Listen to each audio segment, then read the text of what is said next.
Okay, folks. Happy Sunday. What do you think I'm going to say next?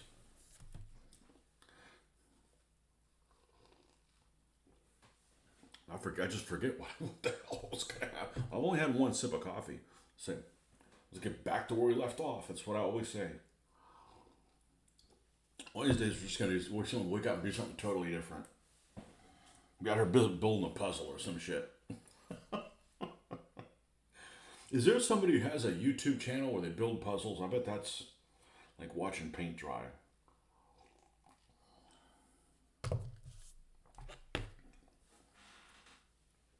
Let's take a look at these seats.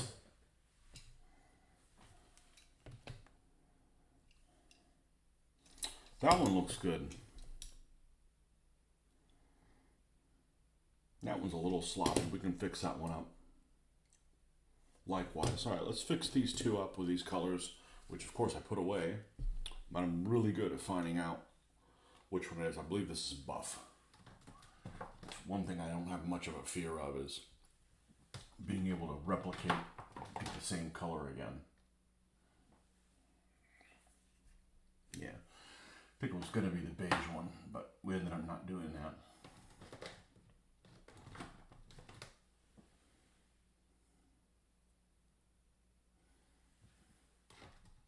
The beige one? You mean the one called beige?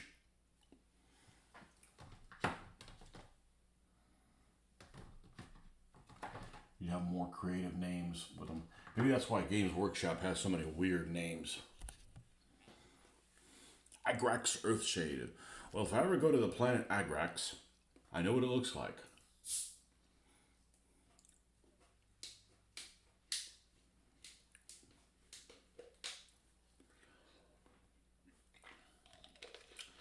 The colors that they have for Games Workshop, oh, they did. I guess they still call them things like that. Are they steeped? Not the correct word that I'm thinking of.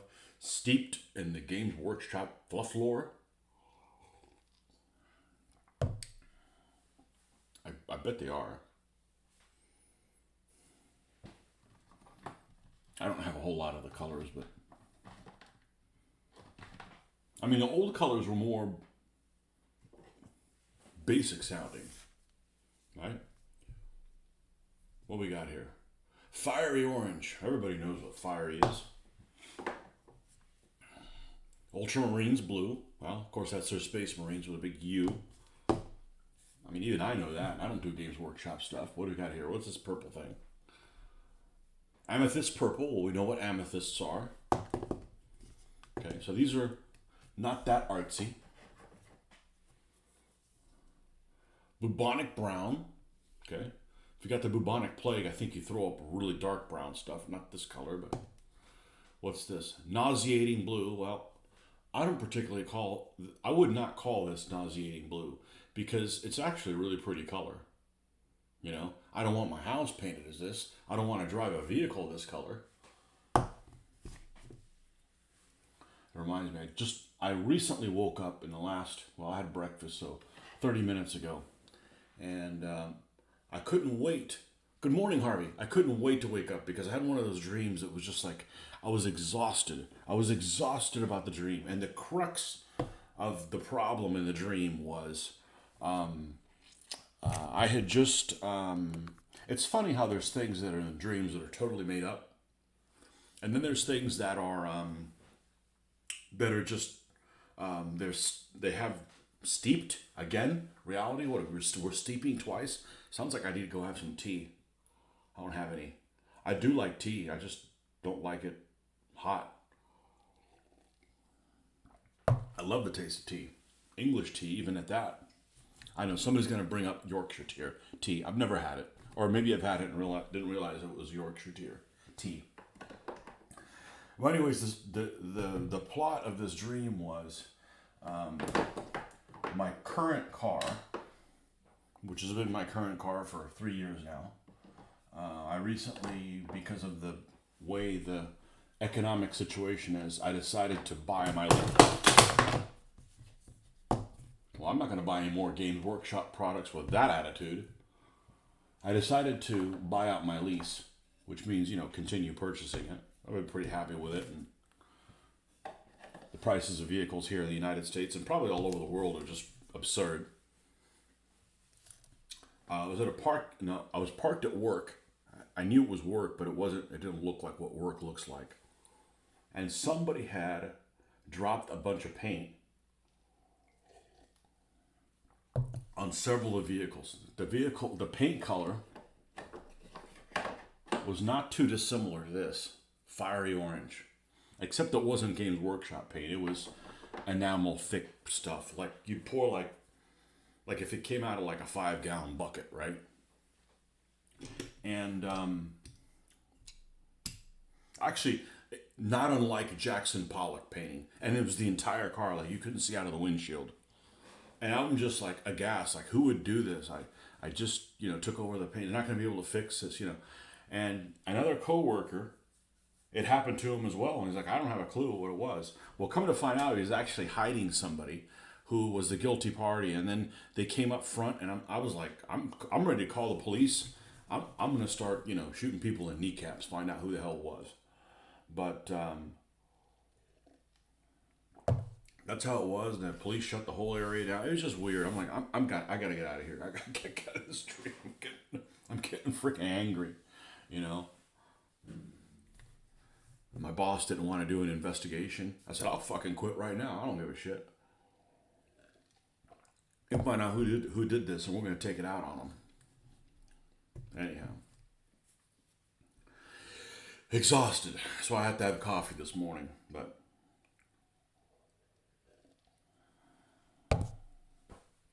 anyhow, back to the Games Workshop colors. Harvey, before you got on here, I was saying, you know, the Games Workshops have really creative colors, and are there names that are they steeped? That's 3 steeps in the Games Workshop lore. You know, like Agrax Earthshade. Is there a planet named Agrax? And when you travel to it, that's what the shade looks like. You know, they have another one that's called Cachatan or something like that. Green or something like that. Is that some jungle or whatever? That's the jungles of Cachatan. But these older colors don't seem to be so artsy. I have a second nauseating blue. I guess I like to throw up. This doesn't make me throw up. Oh, we actually put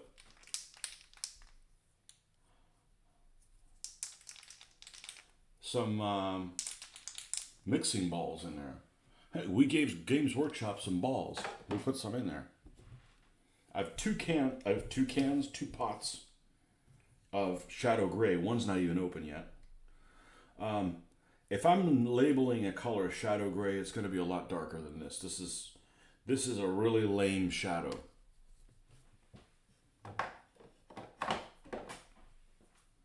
Elf Gray. Elves aren't that color. And you damn well know it. They're more like this, which is bleached bone. I guess undead elves would probably look like that. Walking around. Do they make skeletons of elves? And if they do, this is cartilage, right? So they would look like normal people. So skeletons could double as humans or elves, right? Standard looking skeletons could double as humans or elves.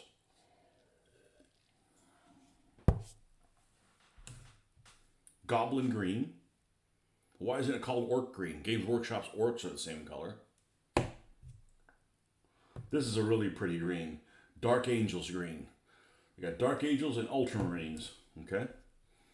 And then Sunburst yellow, which is extremely watery. Extremely. It almost looks like if you fried an egg not long enough and broke the yolk. And then the one metallic that I have left in the original one is Mithril Silver. And they lasted me a long time. I had bolt gun metal was my standard go-to one for a long time. I am old school, historical only. I have zero experience with Games Workshop. I painted some of my... Because these paints were so much better than Floquil Polyester at the time, I painted quite a few things on my World War II figures with those paints. This color here, Dark Angels Green. This is the collar tab of my Wehrmacht guys. You know, because it's a similar type color.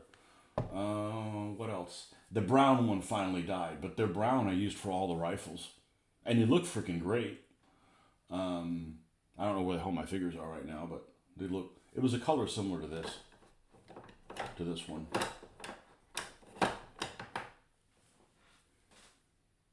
I forget, it was a wear fur or something or another, or rat something. I don't know, but I've never painted fantasy stuff, but I still like these colors because when they came out, I mean, I bought these probably around 1990, 1991. You know, at that time, the only acrylics that we had around me was the Poly S ones by Flocal. Those probably, of all of the acrylic paints I've ever used in my entire life, mixed the best with water. There's some paints that just don't behave really well with water. Not that I really mix with water much, but of all the colors I have now, probably the one that reacts the worst with water is... Oh, no, you don't. Go where you go. It's on the tip of my tongue. Army Painter. Army Painter reacts with water worse than Vallejo. Tamiya did not react well with water either. It curdled up. And it painted well. At the time we liked painting it with brushes because you could get really good coverage with it. However, it got tacky super quick, so you couldn't go over anything. And I liked it at the time because the entire top of the container was the color supposedly that was inside. So you could stack them and you could see the color on the top. I wouldn't touch them now if you gave them to me. I wouldn't use them. I'm not a fan of their stuff. They have all of those problems. They're another one of those that went down in size. They had a pot that was, they went down maybe a third in size of the pot. And yeah, love their models. Paint. Nah, that's a little too old school.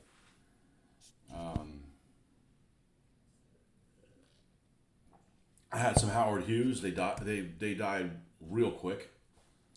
I like the name. I like the smell. They were almost like a paste, almost like a melted. You say you're never on here when I'm live. That's 2 days in a row. I see a trend, my friend. Happy Sunday to you. They were almost like a melted pastel crayon.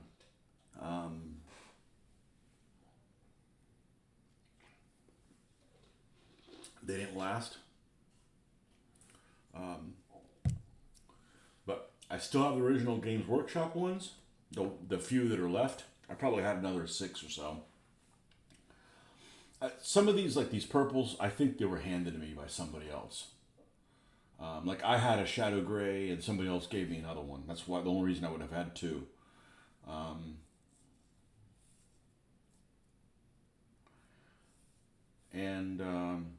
Yeah, so anyhow, back to some half tracks.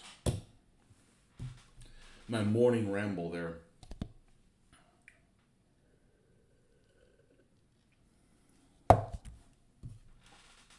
Let's see if I can get inspired. Uh-oh.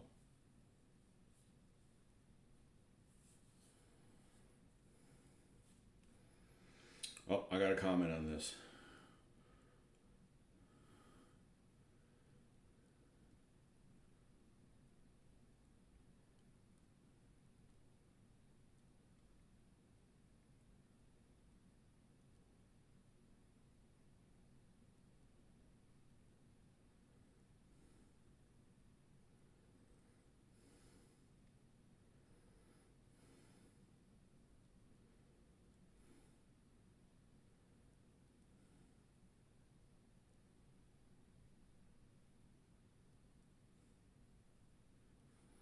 Old Mr. Les Parsons decided to tag me on something. He has this picture of a couple guys playing. It looks like it's double DBA or something like that. Maybe even triple DBA. On this table, it has, looks like they have it custom made and has sides to it. And he says in the comment, would Mitch be able to keep the die on this table when rolling it? Have you seen our games? Absolutely not. And I said, you got to find a clear tent to zip him up in and then let him roll inside. Yeah. Put him in like a clear tent, like they make clear backpacks, right, for people that work at stores so they don't shoplift things. Or so it makes it more difficult for them to shoplift things and walk out with it. Zip him up in one of those and then take the die with you and he rolls in there. Look, I dropped the die on the floor. Does it happen often? No. Am I pissed off when it happens? Absolutely. It's incompetence. I don't like incompetence. I'd rather be an asshole than incompetent. But even I do it.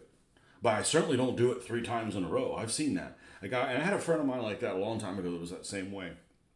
We'd play squad leader and stuff. We had these stacks. He'd knock over the freaking stacks. I'm like, don't roll on the freaking table. So he's, I've seen I've seen people roll a die and it falls off the table 3 times in a row. It's like, you got to do something different. You can't just, why am I always driving off this cliff? Maybe because you're near it, go somewhere else. Said yesterday, I'm rewatching excellent DBA videos on the Hannibal scenarios. Yeah. Yeah. Well, thank you. We had a lot of fun doing them. And I don't talk bad about DBA. I just got tired of not being able to make it grow. And there's a lot of factors that upset me about it. But the main one, it was like, you're playing something for this long, trying to get it right, and the way the rules are worded are like just painful. And I wanted to do some tanks.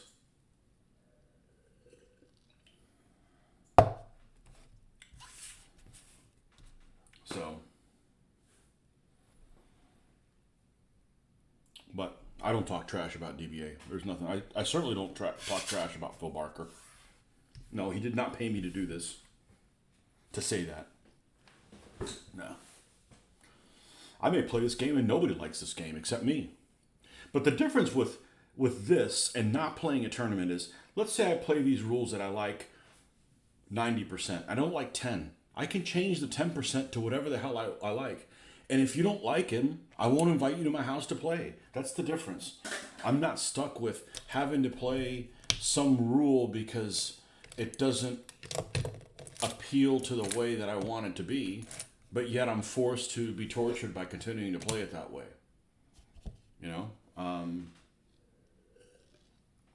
For the sake of community. And really in DBA, there's not too many things I would have changed. I would have just worded them in a way like, something weird comes up and we come up with a decision. Okay, well, this is what it means. And not have people like argue with you. Well, that's not what it means. It means something else. Well, how many games have you played, Nerd Burglar? 4. Okay, well, we've played thousands of games, and we don't have an agenda. We just like, okay, we want to keep these problems from continually crop up from game to game because we just want to sit down and roll some dice and have fun and make cracks at things. Not necessarily that, we're that interested in winning. As I like to say, I have lost tens of thousands of games, maybe tens of thousands. All right, I'm just going to go on a limb and say I've lost tens of thousands of games, and who cares? As long as my miniatures come home with me, and I'm motivated to paint more, that's really all that's important.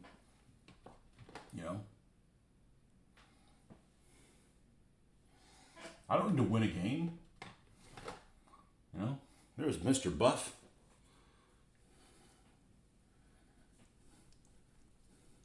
Hannibal scenarios. Yeah. Yeah, and those scenarios that what's-his-name made that were excellent. That we put on there. Can't remember. Connor. His scenarios were excellent.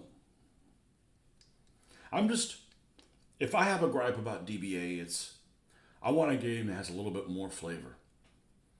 Doesn't have to have more stands. I actually like the size of DBA a lot. That part of it is perfect. For me, anyways. I want something that has a little bit more. I'm a little bit more motivated to paint details that I like painting that make a difference in a game. You know. So. Good morning, Mr. Marcus.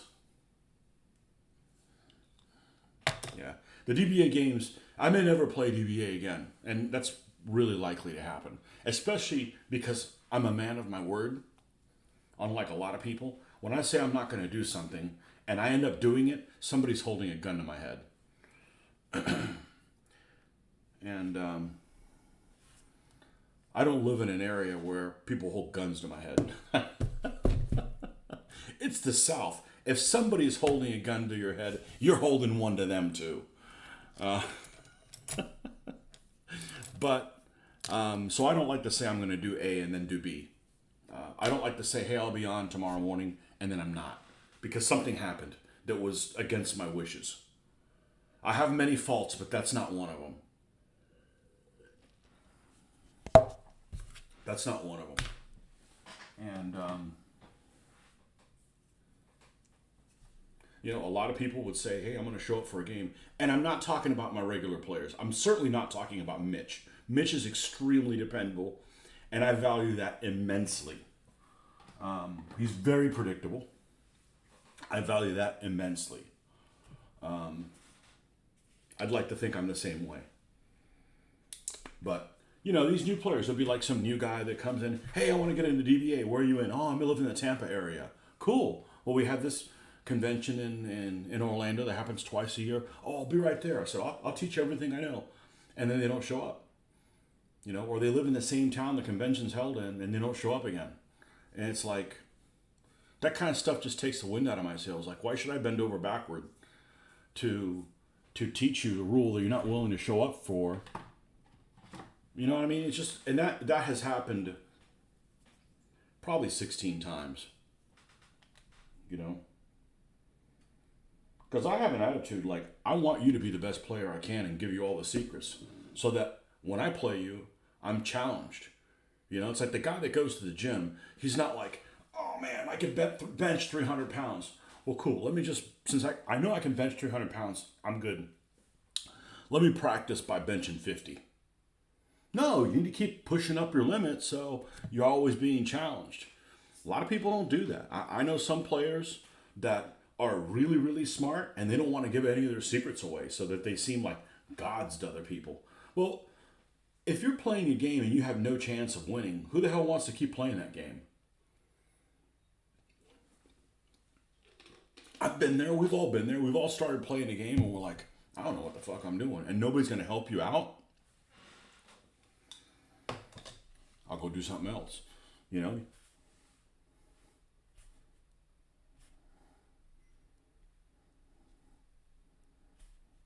I don't know. I think this is the color. Well, we'll find out soon enough, won't we?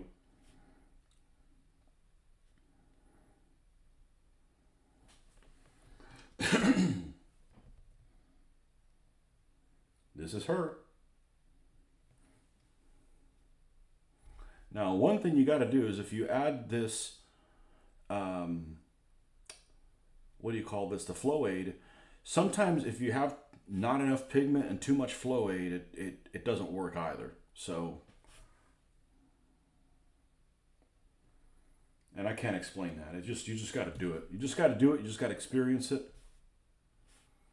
Nothing's catastrophic if it doesn't work out. It's acrylic paint, man. It's easy to fix.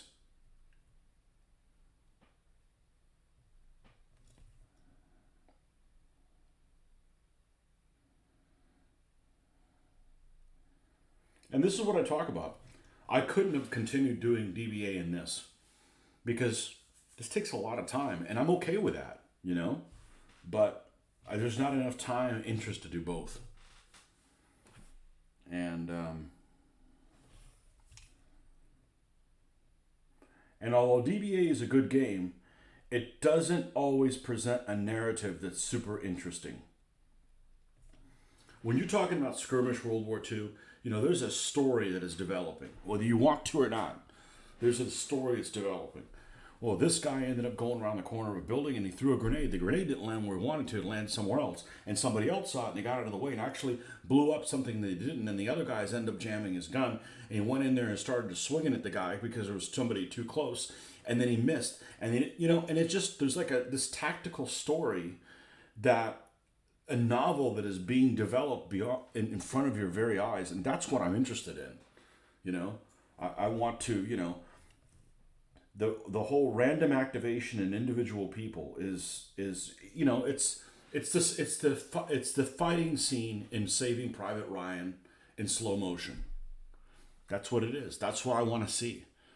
I'm not interested in seeing 10 tanks, a battalion of tanks going over and overwhelming a position. I've seen that. Okay, I can play video games that do that kind of stuff. If you play a tactical video game, like a first-person shooter, that could do some of these things. It's so intense that all these things are happening, and you're not even aware of them because they're all happening at once in real time. If you're doing it one action at a time, everybody's seeing everything that's happening, and it's a cool story. And if that's not your thing, well, that's not your thing. Some people like American Civil War. I'd rather be asleep. Different strokes for different folks. That's just the narrative I want to see develop in front of my very eyes. So that's why I'm saying I'm perfectly fine just running the game. Okay? And doing the research and painting the shit, and painting the stuff how it's supposed to be painted and, that kind of crap. And keeping the game moving. I'm perfectly happy doing that. So I think it was your Friday video where I saw you pull out the farmhouse and also FT-17, which you said you might do next. I assume in German colors, inching closer to a face of battle skirmish. I think it was yesterday or Friday night that I mentioned. The only way I think that I'm going to be motivated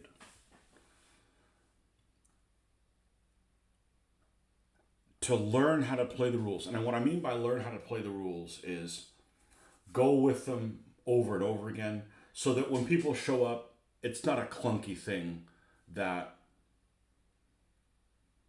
doesn't move smoothly. Okay? And unlike DBA, the rules are actually logically laid out. But it does there's a lot of pre-game planning. The only way I'm going to be motivated to do that, because I'm not motivated to do it now at all, is to just set up a scenario in a live stream on the island when the wife isn't around for a weekend or something like that, and just play through some turns. And I'm willing to do that. And if nobody watches it, it doesn't matter. I think that's helpful for me because one of the reasons that I enjoy doing this that I'm doing is I enjoy talking. Not necessarily to myself, but it keeps your thoughts moving in the same direction. It's not that I'm ADHD or ADD or anything like that. It's just that so you don't lose your place. And self-coaching is what I call it. And there's no point in doing it by yourself, not film, because filming it, what it allows me to do is I don't get like the thought in my head go, hey, I wonder, next time I go and play that zombie game, I should have gone in that greenhouse and see what was there. And then I'll be like, fuck it, let's go check out the green. I can't do that because I lead you guys on, I spent all this time getting the game together, getting the painting thing together, and then the next thing you know, I'm gone.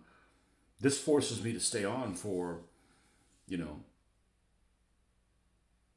if I'm not falling asleep, at least for an hour and a half. So, I know one thing I can't do. I can't do multiple cameras right off the bat. I get burned out on technical problems. I am not a technology person where I'm just like, all right, let's watch multiple videos on how to add other cameras, because I've done that and I add them and then things go wrong and you have nothing to show for your time wasted. If I spend 20 hours painting this, when I'm done, I have this thing painted. Okay? I moved forward. You know, you might not run and crawl, but you'll eventually get through a marathon, you know?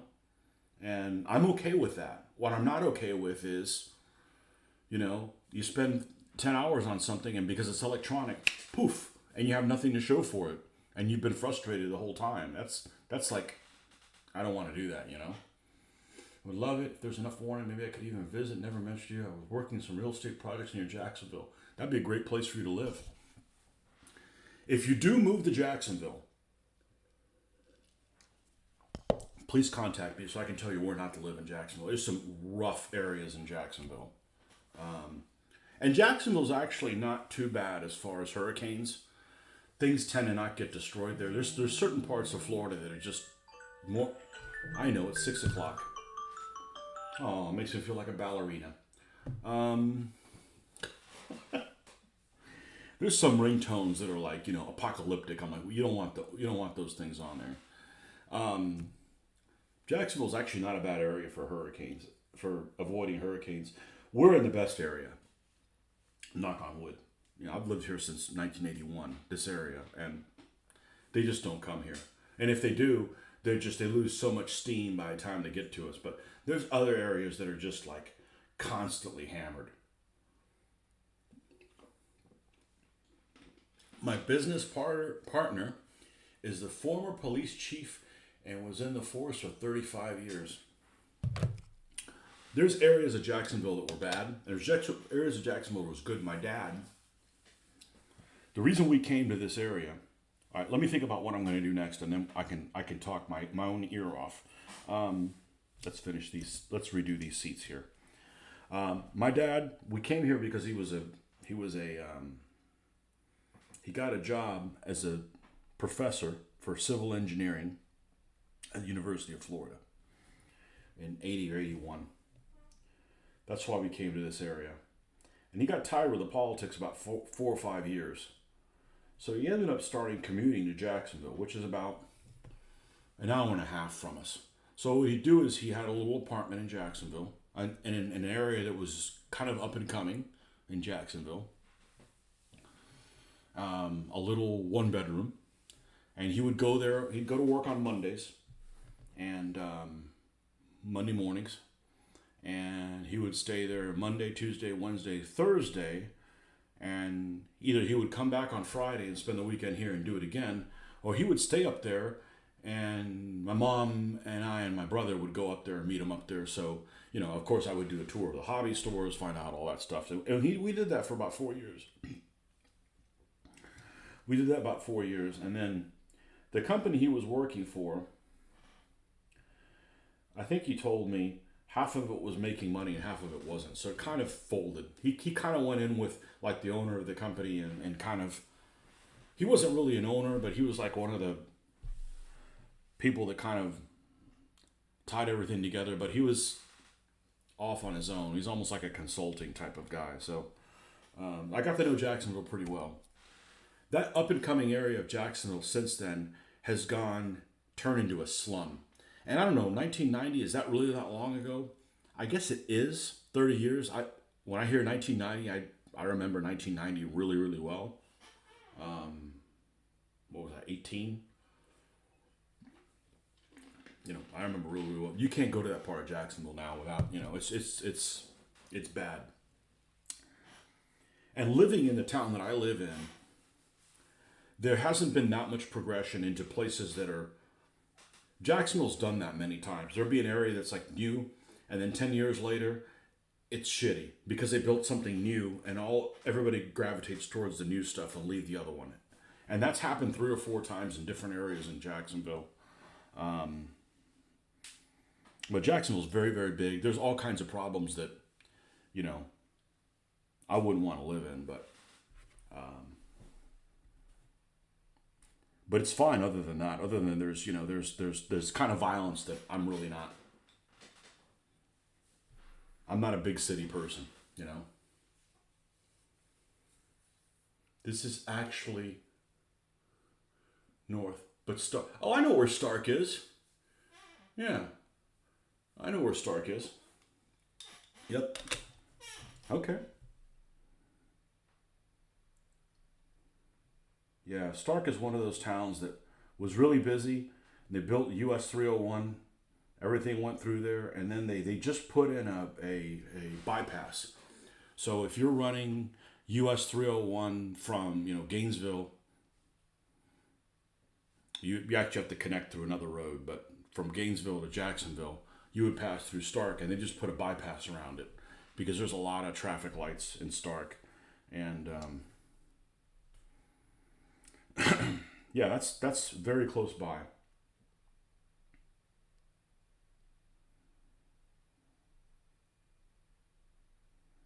Stark is one of those towns that if the South would have won the Civil War, it wouldn't look much different. Um, you know, I wouldn't want to live in an area like that, but I'd much rather live in an area like that than in some kind of inner city. You know, so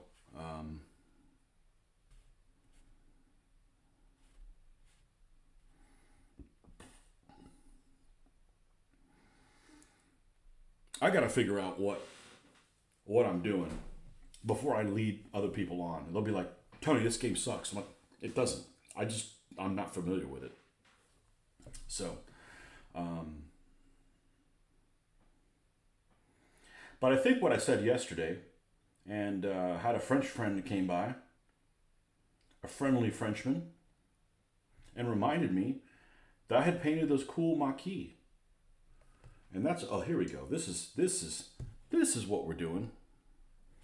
This is how we're making this look good. And I'm like, yeah, I need to.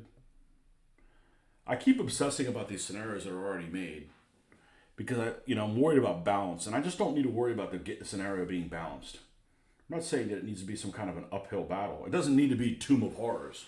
Okay, if you're familiar with Tomb of Horrors, you know what I'm talking about. Uh, it doesn't need to be Tomb of Horrors, but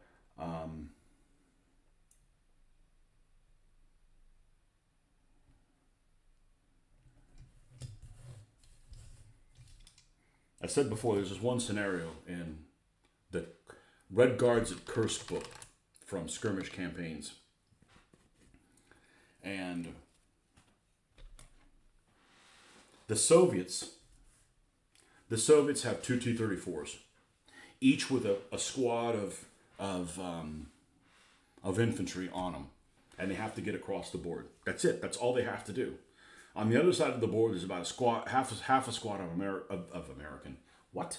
No, of German infantry, second tier German infantry, like a Pack 38, and maybe a machine gun. And that, like, would be fine to try to figure out, those things, because there's a couple of things that are important that you need to figure out how to play before you bring them in, because it could really slow the game. I've played with infantry, super easy to figure out how infantry is to infantry. But, what happens when the Pack 38 hits a T-34 that's carrying 10 guys on top of it, or 8 guys, or 9, or whatever it is, okay? They're on the superstructure. The T-34 is moving with these guys on it. Pack 38 opens on them. An AP shell hits the T-34 and, say, in the front. You roll for hit location, ends up being in the front. Doesn't penetrate. What happens to the guys on the tank? You got to look that up, right? It's kind of an important thing to do. And that's what I like about the 1-to-1 scale. What you see is what you get, because it's really easy nothing is abstracted out. And, if you're a person of average intelligence, you could figure out, okay, well, what are the repercussions of this? Well, there must be a rule for it, because it's pretty obvious that there would be something like that. What are the effects of a non-penetrating shot on the crew of a vehicle that is on top of the vehicle? what are the effects of a penetrating shot on the people that are on top? You know, does the tank stop immediately? How many turns does it take to stop? That kind of stuff needs to be ironed out before I bring other people into it, you know. And it's not difficult to look up. The rules are huge. The rules are, you know, this thick, but they're that thick because there's TO&E stuff in there, which I don't think is that useful because I've lived and breathed World War II stuff. So, you know, I can tell you, you know, what a lot of that stuff from looking at it from playing years of ASL and stuff like that. But if you take all those things out, and I probably should do that, take them all out of the rule book, put them in a separate rule book, then I just have the rules. Everything's explained in there. You know, so it's new project day for me. I just started building my oh, God bless you, Soviet OB-3 armored train with twin T-26s. Yeah, UM. Here's the one. PST is difficult. Here's the one that I find really difficult. And we're still going to kick these things right in the ass. But I'd say of all the things I've ever bought, the thing that is most discouraging to new players, to new builders, would be anything by this company right here.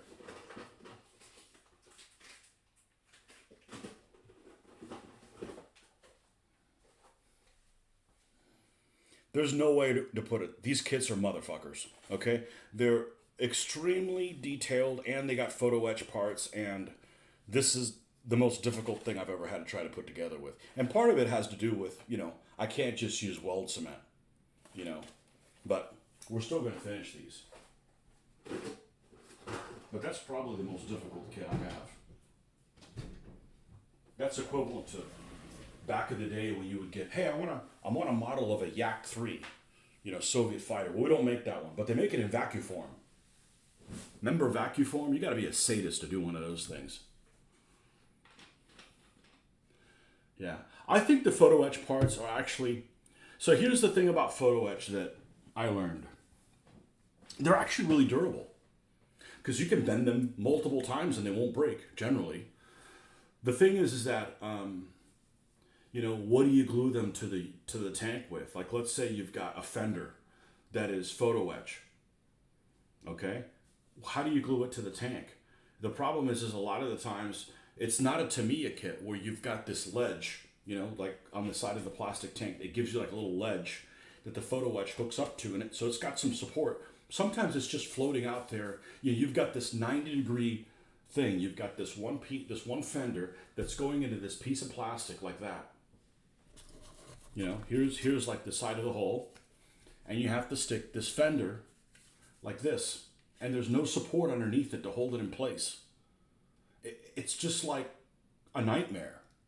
And I'm patient, you know, but, you know, and then if you use super glue, any kind of little flex and it breaks off again. So you got to use epoxy and you got to use something, you know, it's problems that I don't expect to deal with.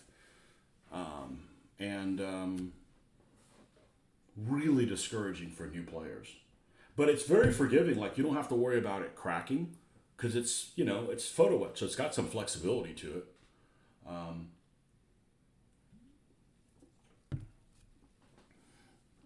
Your group has gone into bolt action. Big time.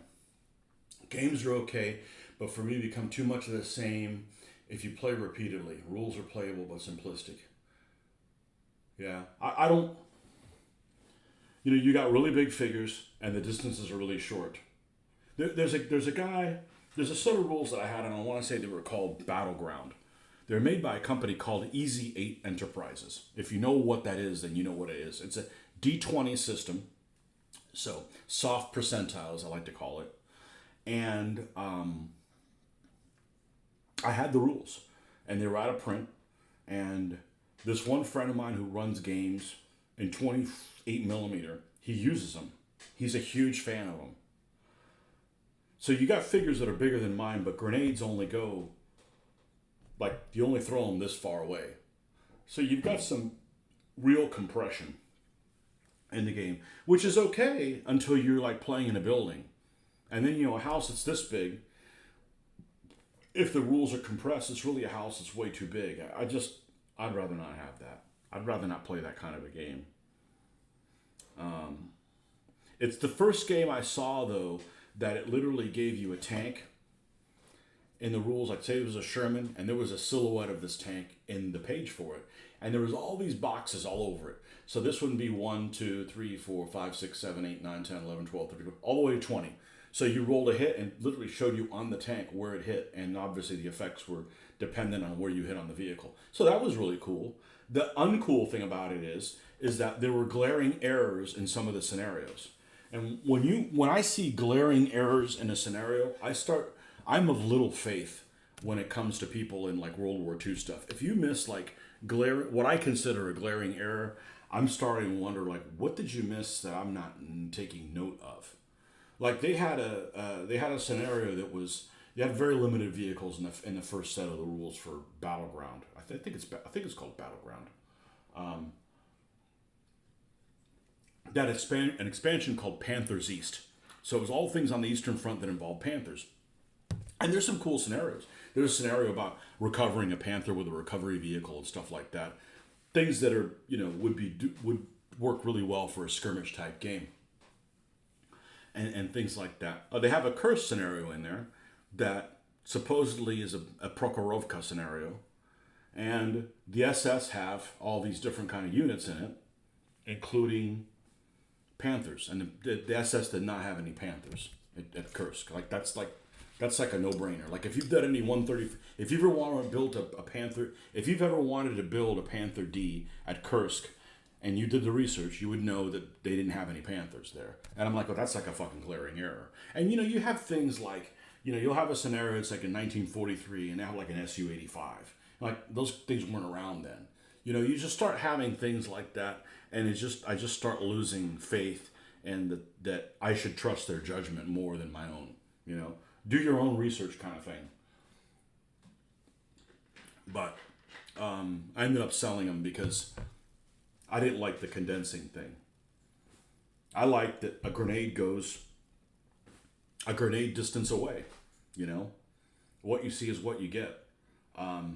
It's not as important for the tank on tank,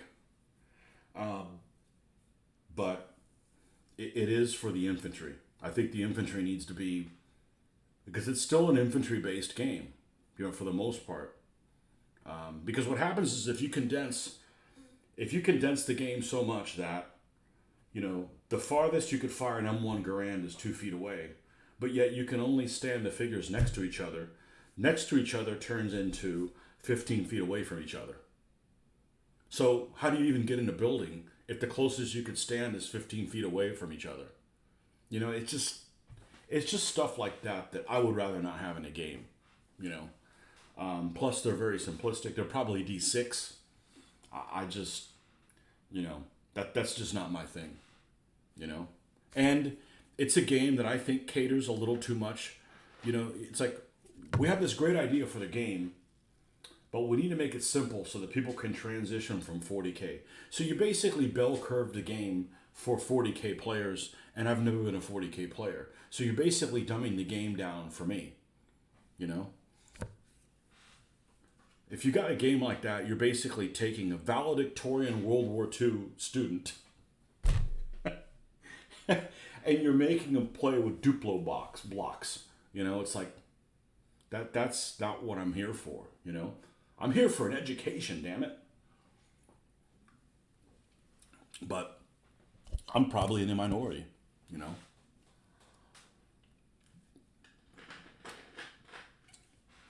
I want to play a game where I have a Stuart, and then I encounter some other German vehicle. I don't have any of them here right now. Well, we can fix that. Where's the Nazi scum? Let's get a Panzer IV. Come here, you Nazi scum.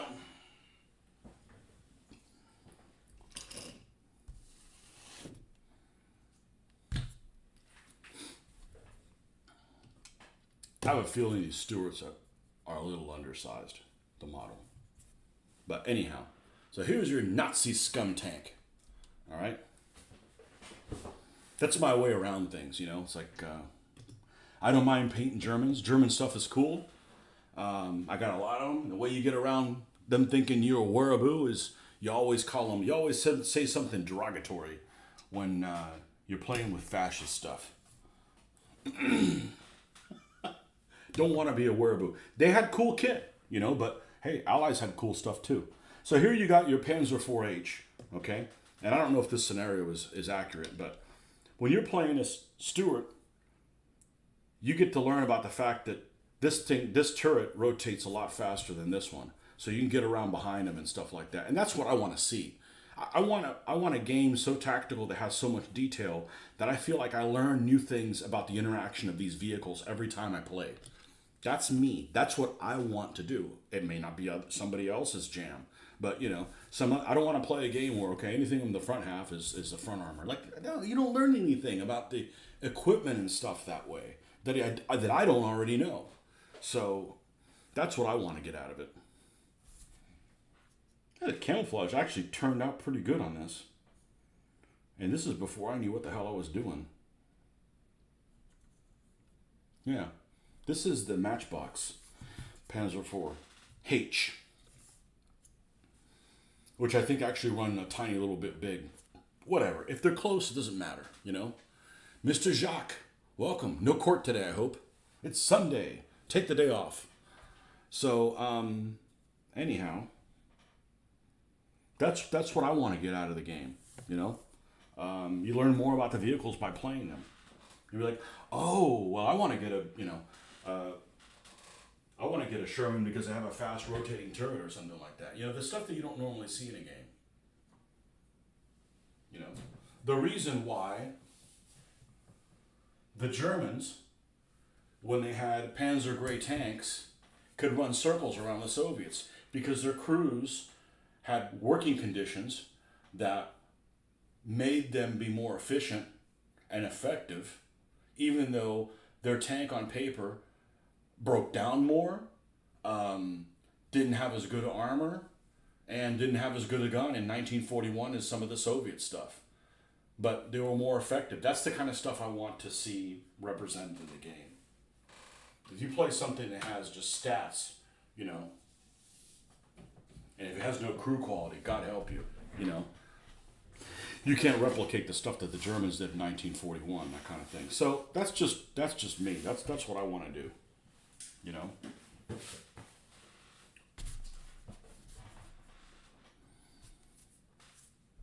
And I'm the exception. That's fine,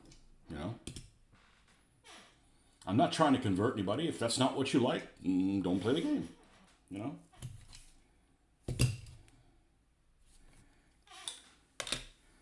What else is left? Not much. Oh, markings.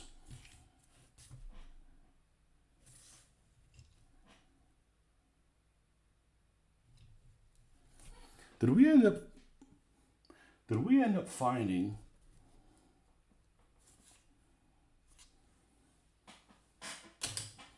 Let me get a black one because I'm going to paint with white. We ended up finding which brush was the one that I had complete confidence in because it was the one I was doing the lettering.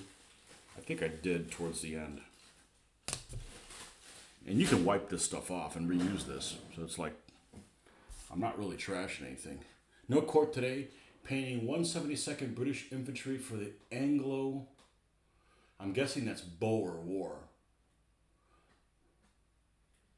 Yeah, that's in your back pocket. Do you have a preference to the side? Do you sympathize with the Boers? I don't know anything about it other than there was 2 wars and the Brits won. That was about it.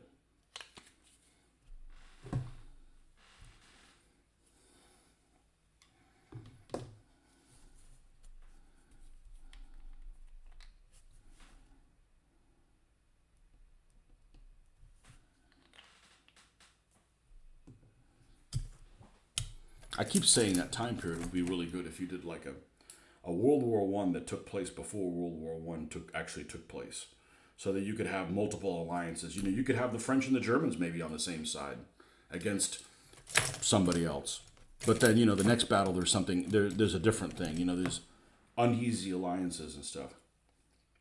I think it'd be cool, especially if it was like in the 1890s or something like that, because you could pull some 1880s ships and some things that are more modern. I don't know, it just seems kind of,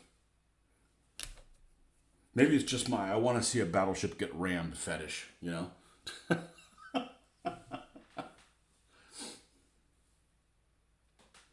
That period of June 41, early 42 is a favorite of mine. Mine too.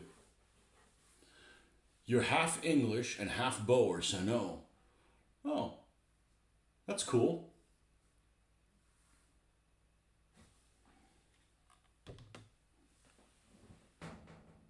Yeah. There's a little bit of paint here. Let's get this out with the magic thing called hand sanitizer. And yes, you can use other products, but you know what?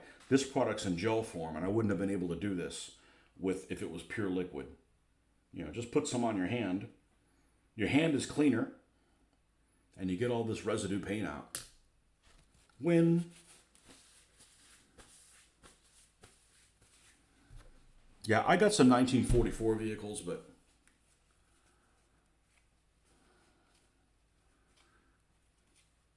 I like the 41, 42 in Russia and North Africa.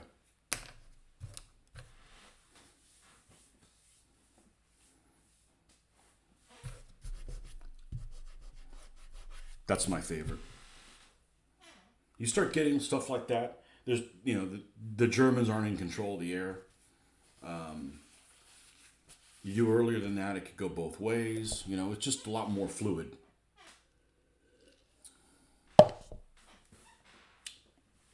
Aircraft is definitely my weak point in World War II.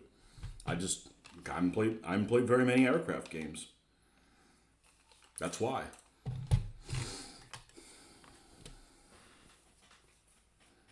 Any aircraft games I've played, they've probably been flight simulators.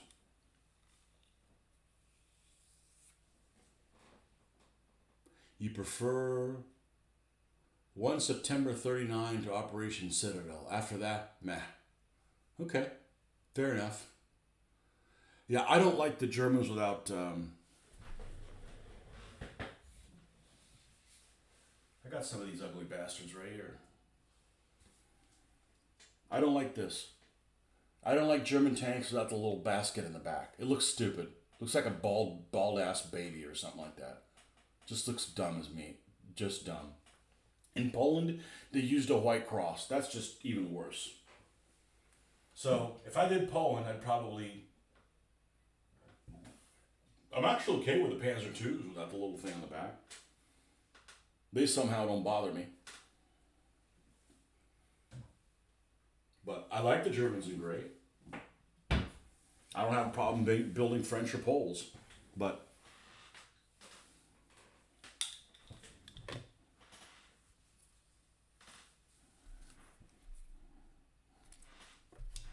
okay, we were going to look for saying, I know there's one of these that's always famously called Battling Bitch. We're not going to do all that stuff. There are any other nicknames? Because one of the things is when you have a vehicle, you want them to have an individual look, not like, you know, big star, no circle, or, you know, small circle star, or, you know, you don't. I don't want them labeled like that. I want them labeled like, okay, this is, you know, this is Betty B34 Stewart, because you'll have a separate card for each one. So M3A1 half track. I don't know if I'm going to find anything on this nicknames. Not that I necessarily want to pick any of these. I'm fine making my own. But I want kind of, you know, are they named after women? Are they named, you know, do they tend to have women's names or, you know, girlfriend names or, you know, self-deprecating names? Yeah, half tracks were initially unpopular and nicknamed Purple Heart boxes.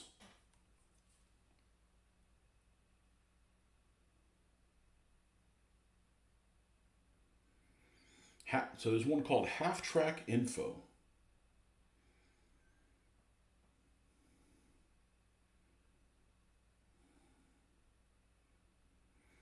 Oh, this is a really interesting site. That's why I don't like using this as a second camera. I can't search with I can search on the computer, but and you also can get a virus that way. But just going to some, it's not even necessarily looking at porn. It's just looking at community-driven stuff. So this is a site called Half Track Info. Nicknames, markings, and unit designations. Let's see if I can scan this and see if there's anything of interest.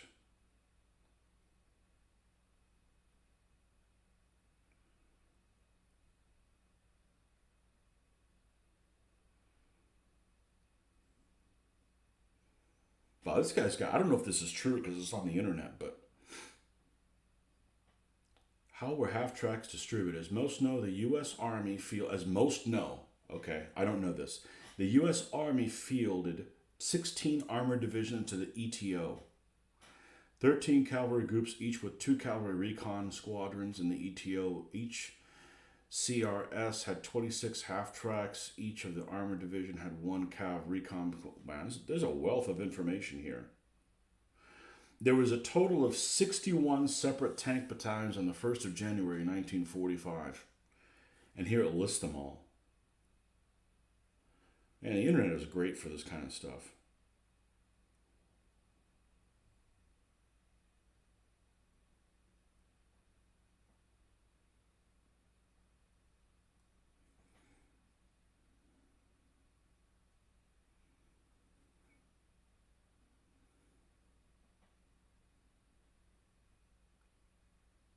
His regiment nicknames of cavalry regiments.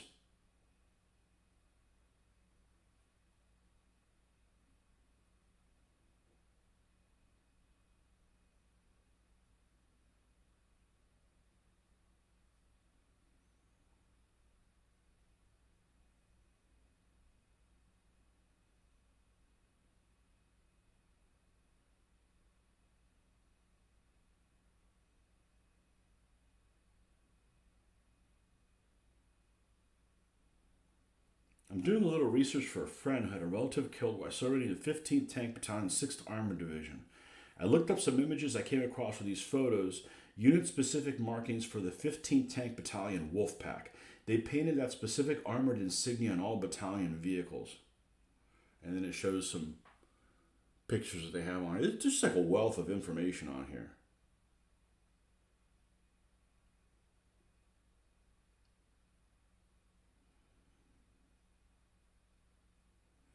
Okay, here's an interesting comment. The general convention is that nicknames for combat vehicles start with a letter of the company, kind of like the British as well. Rick Mintz's father served on a half track in the 20th Armored Division at ETO and pointed me over to a 20th Armored Division Association site on Facebook where he learned something new about nicknames. Now, I don't know if this was just a 20th Armored Division SOP or something that impacted other units. Listed below are some half-track names from the war. Look at this, gold. Okay, I may not go with these names, but at least it gives me some kind of inspiration. Okay, from the 20th Armored Division Association, what's in a name? As the 20th Armored Division moved through training in 1944, I didn't even know there was a 20th Armored Division. That's a pretty high number. Through training in 1943-44 at Camp Campbell, Kentucky, as a standard with many World War II units, its armored crews dubbed their vehicles beginning with a letter of their company. For example, tanks of Company A supported names like Alice, Aloha, Akron, Anton, Augusta, and so forth. On arrival in the ETO, however, orders must have been modified, presumably to prevent identification by the enemy. Battalions must have been assigned new letters with which to start their vehicle names.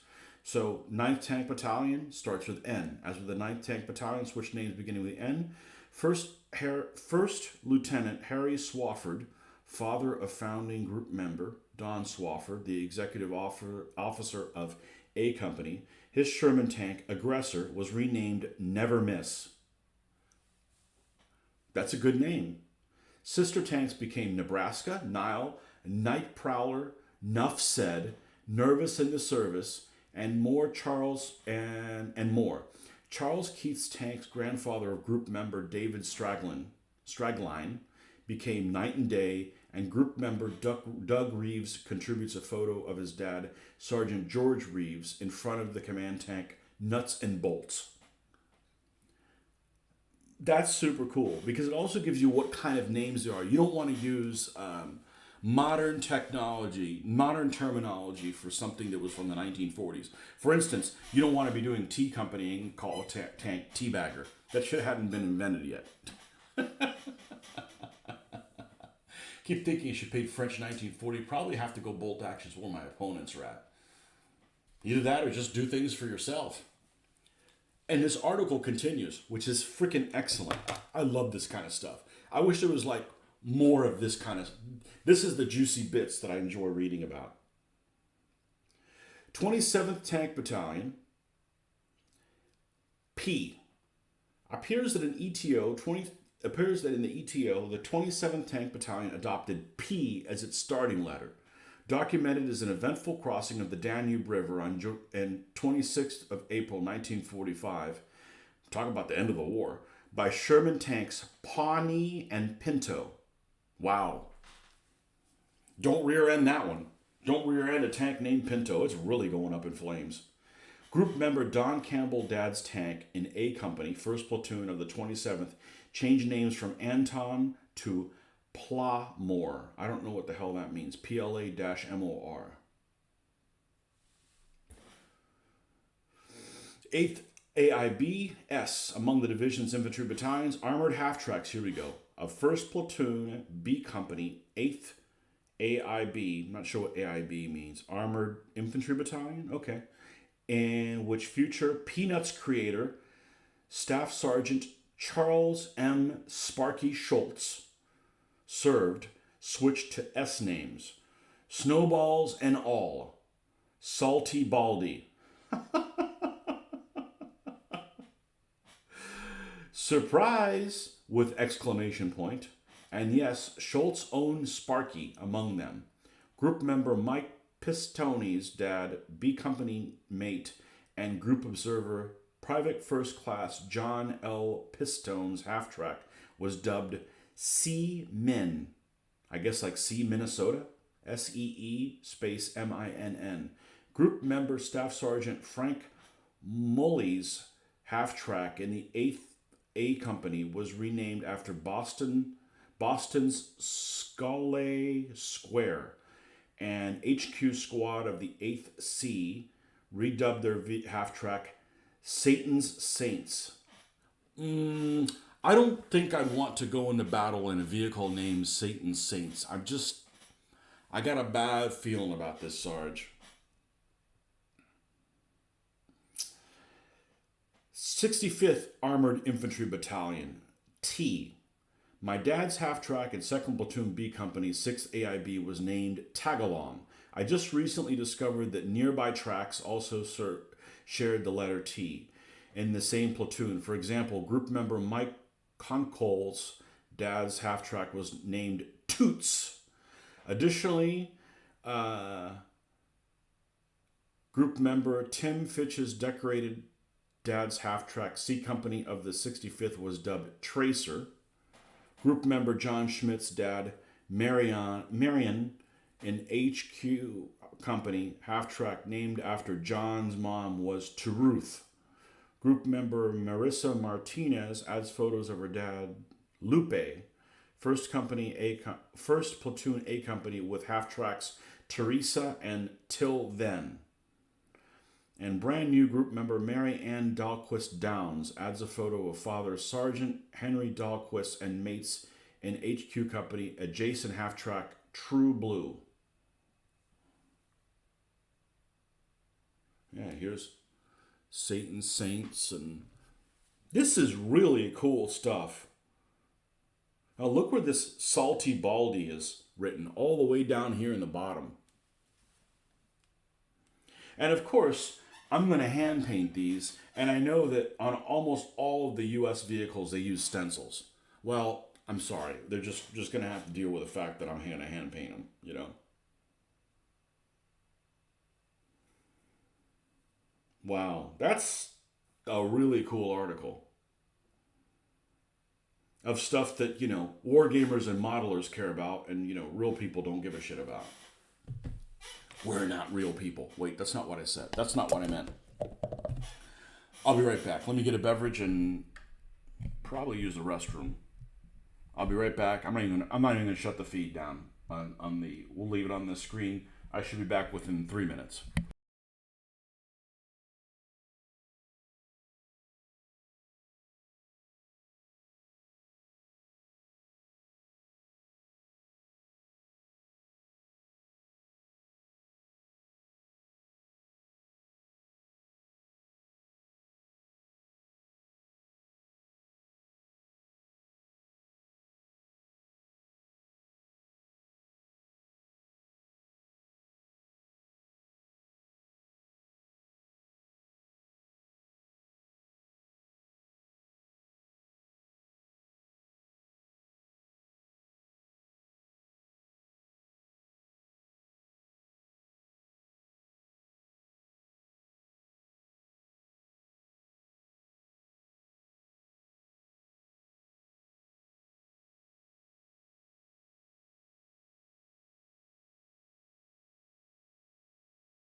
Okay, so I got to think about two things. Assuming that we're going to make these, assuming that we're going to give them all nicknames, which we don't have to give them nicknames. We could give them one of them a number, and then the other two nicknames, or two numbers and one nickname.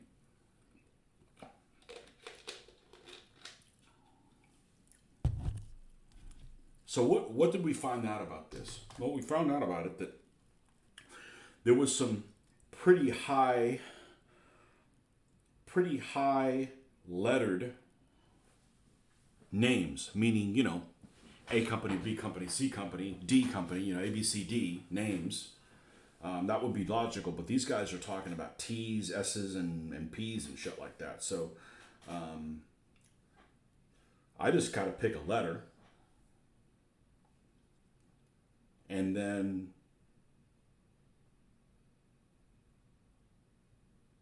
was this the only act?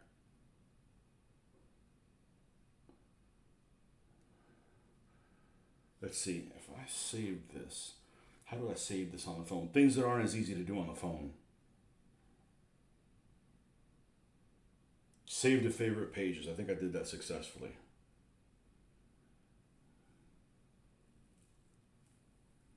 Oh, there's lots of half-track names type stuff.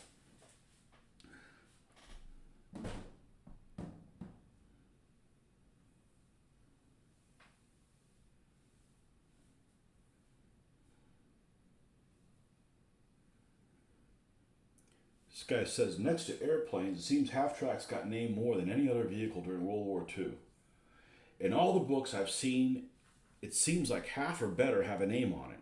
So how many half-track owners have named your unit? It's about real vehicles. Here's an M3 Scout car. I've got one of those, and it's going to be for the Soviets.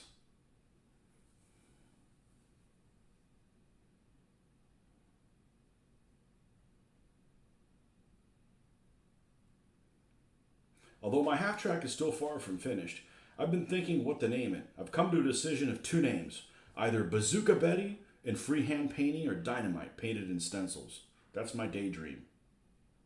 Bazooka Betty, huh? Well, only if guys that come out with a bazooka.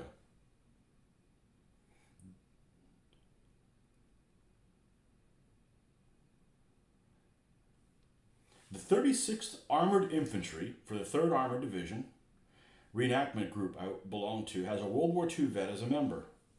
He was a squad leader in E Company, where they had named the half tracks with names starting with E for E Company. His M3A1 half track E12 was named Eleanor. E11 was an M2A1, was named 8 Ball.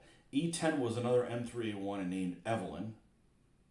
When I still had my M2A1, I painted up as 8 Ball. The other guy with the track in the unit paint up as his Eleanor, even though it's an M2A1 also.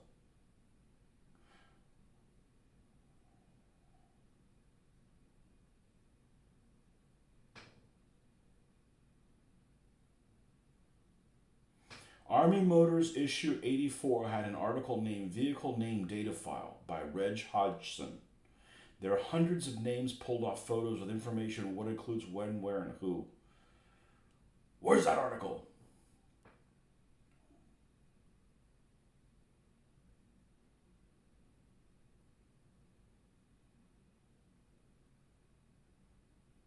Okay, well, I kind of like what I just saw there. Names with E. Well, I'm not going to pick any of those, but I do like, E-12. So there's at least one unit that used E. I like that a lot more comfortable than a T name. A T name is like way down in the distance, so.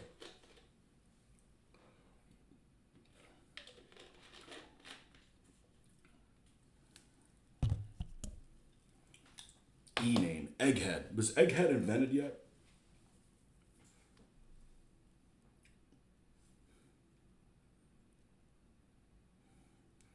I don't want to use terminology that's...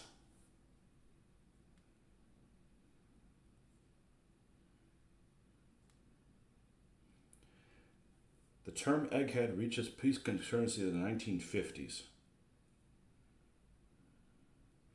Okay, maybe a little bit too early.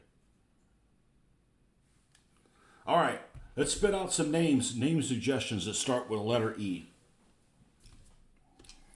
I'll give you guys some time to mull that over. Remember, they got to be appropriate to the 1940s. E names.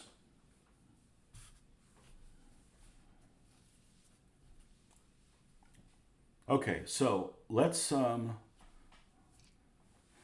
take this one right here.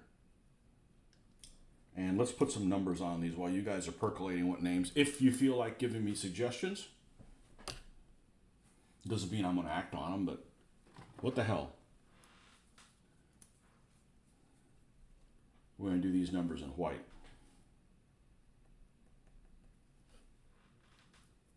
Add a little bit of black. That way we can make it gray and build it up. And we'll get the test to see if this is the... Oh, we've got dust fluff.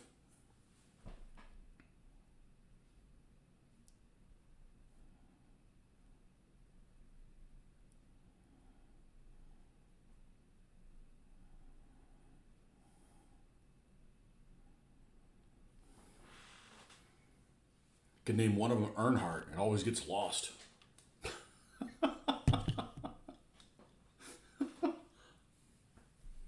Elmert. Elmer. I like Elmer. Yeah, they don't have to be girl names either. Elmer.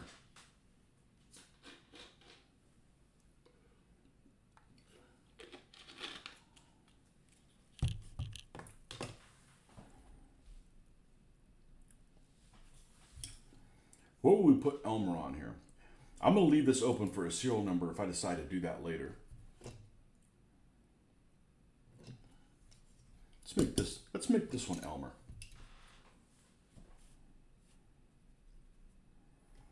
Let's test it.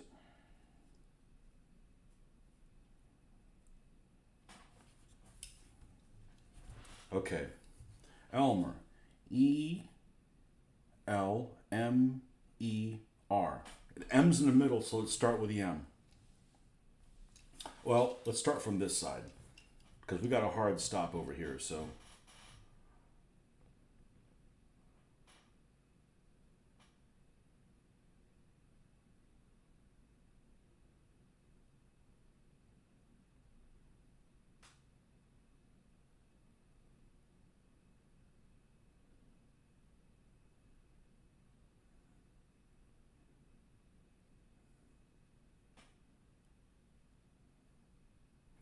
So the important thing when you're doing the names is do all the verticals. That way they're spaced together. You don't, like say you're doing an L, you don't want the bottom part of the L too long, and then when you put the other vertical, it's like, oh, the distance between the letters is too far away from each other. You know? Just little tips like that that I've found that have been pretty successful.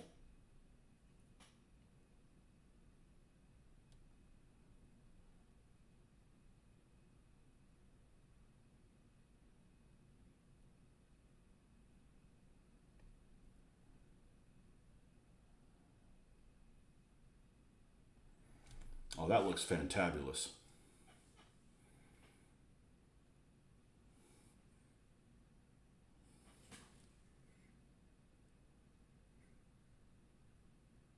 Elmer Fudd. Elmer Fudd hadn't been invented yet, I don't think. I don't think Elmer Fudd had been invented yet. I'd have to go look. Ethel? After Ethel Merman. Exterminator.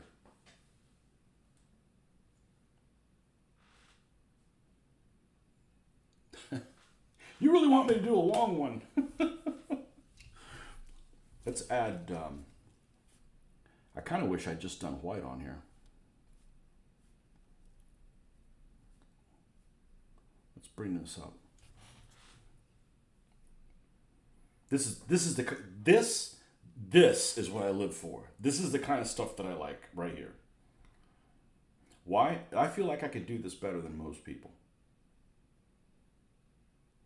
But it's really easy. You just got to pace yourself. One stroke at a time.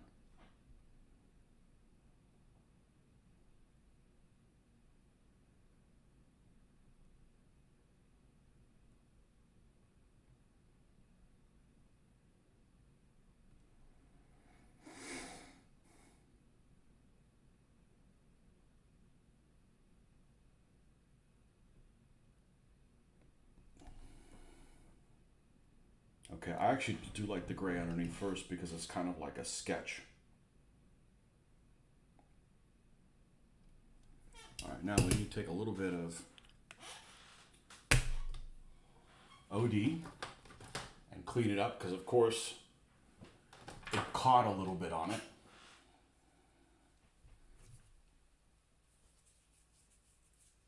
Elmer Fudd? Well, I don't have space for Fudd now. I'm sorry. Definitely a period name.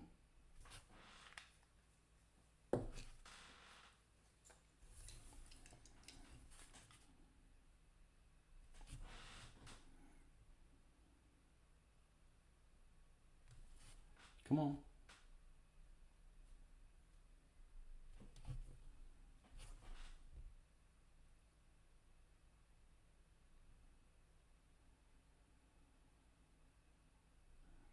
There we go.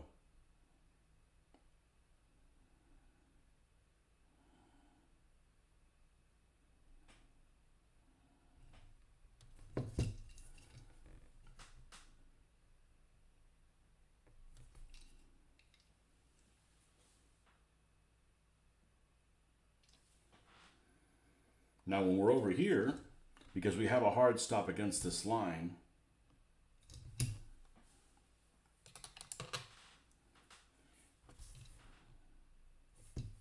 we need to start with the R.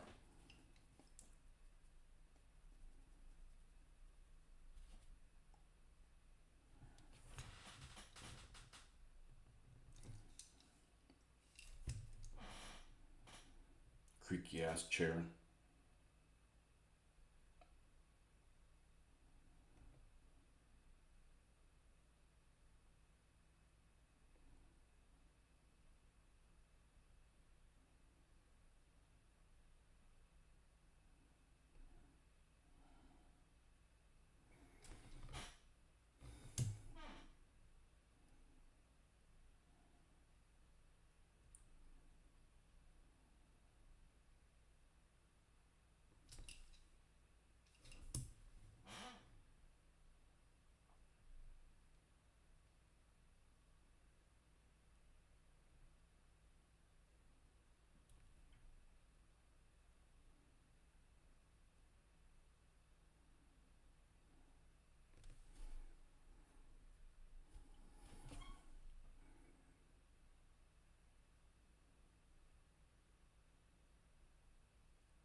And that kind of gives you kind of a guide of where you're going to put the other color.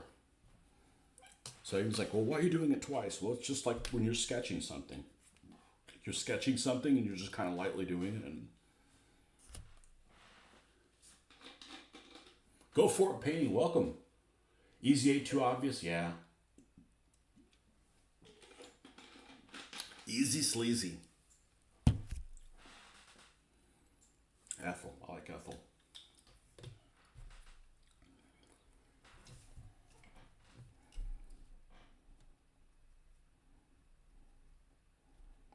They still name kids those old names, you know, Judith and which is the one? Evelyn. I think Evelyn is such an ancient name.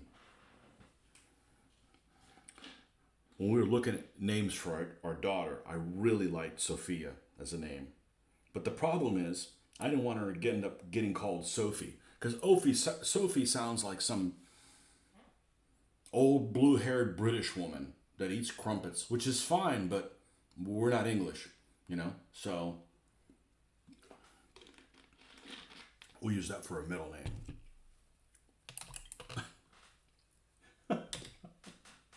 You gotta think about nicknames, you know? Gotta think about nicknames. Some parents are just freaking sadist. I know a guy that I deal with. He's a customer. He's a field guy, one of our customers, and his last name is Wills. Wills. So so with somebody with the surname of Wills, what did his sadistic parents give him as a first name? William. So he's Will Wills. Like, what's wrong with you, man? Like, stop being such a dick. You know, if you're gonna be that kind of a dick, don't have any kids. You know.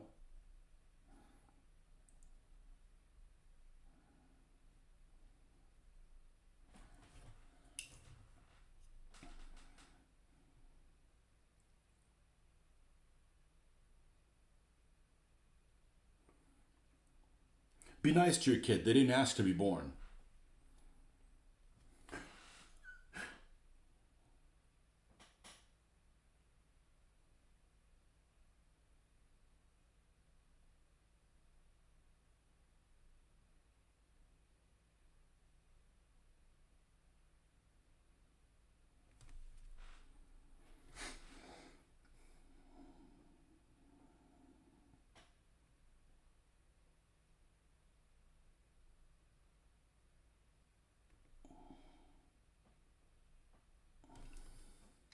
Elmer. Let's give Elmer a number.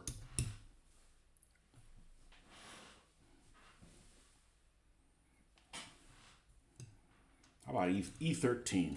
So let's come in here and we're going to do a sketch.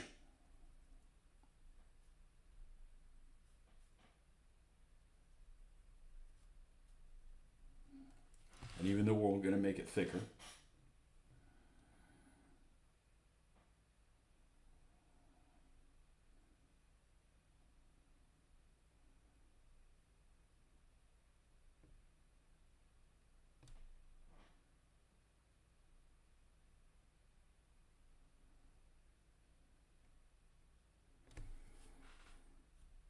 so that's what I usually do. I do some light research so I don't start taking things too far in a direction that I'm going to be like, man, I shouldn't have used that kind of a name. It doesn't really go.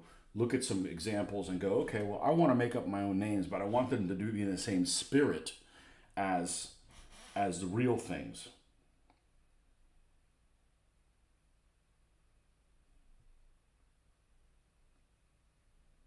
And that's just surely so I can sleep at night. So he's there, E13 here. We're going to put it also on this other side. We're going to start with a 3 so that we get it to end where we want it to.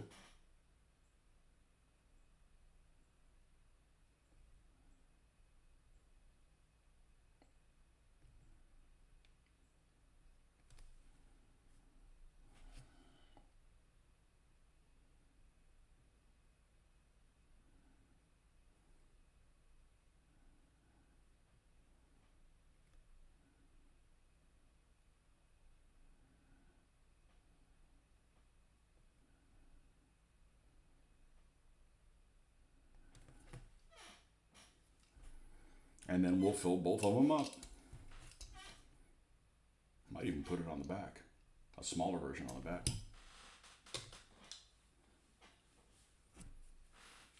Good morning, Mr. Steven. A profile picture doing the rounds is of a middle-aged woman supposedly named Wilma Dickfit. I saw a picture the other day. It was probably on one of the airplane groups or something like that. There was this picture of this full-bosomed Russian girl. I'm guessing she's Russian, in the cockpit of a MiG-21. And of course, everybody's, nice cockpit, all that kind of stuff. I'm like, okay.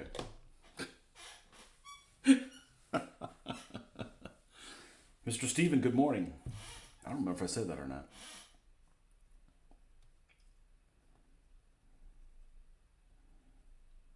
There's a couple of groups on Facebook that I subscribe to, and I subscribed to them because I thought they were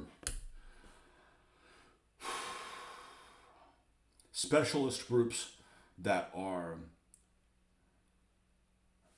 I don't know if it's a group I'm subscribed to or like an actual page, but regardless, they post things. One of them is Naval Historia or something like that. Another one is a tank group. Figuring, okay, there's going to be cool pictures of, tanks and ships, because I'm really into those two things, and I feel like I know a lot about those two things. And World War I and World War II ships, anyways. Modern ones, I know more than a normal person, but that doesn't mean anything. And the World War II tank stuff. But there's a lot of people that don't know something, but then they pawn it off like they do, and they just cause confusion. The internet is great, like what I just looked at for all those like nicknames and stuff like that. But the internet also gives everybody a voice, and there's no editor in it. So you could be people that are mouthy and are sending people down the wrong way of misinformation. And it could be something as harmless as, stuff on a talking about something that what something on a picture is 80 years ago meant. But still, it sows confusion. And there is some dumb ass shit that is written on those two sites by people just like, there was one, I think this one takes the cake of all the ones I can think of right now. And it was a picture of the battleship Tirpitz. This one happened last week. And I didn't comment on it because I don't like getting into, altercations or, arguments on the internet, because the next thing you know is you have to, if you argue on the internet, next thing you know, somebody replies, you have to reply back, and I got to reply back, and it's like the whole last word thing. You can't just walk away from something. So I'm pretty polite on the internet, and I don't have not something nice to type. I don't type it. But it was a picture of the Tirpitz, in 1942 or 41 or 42. Just 41 had just been completed, or 42, and somebody made some kind of a comment like,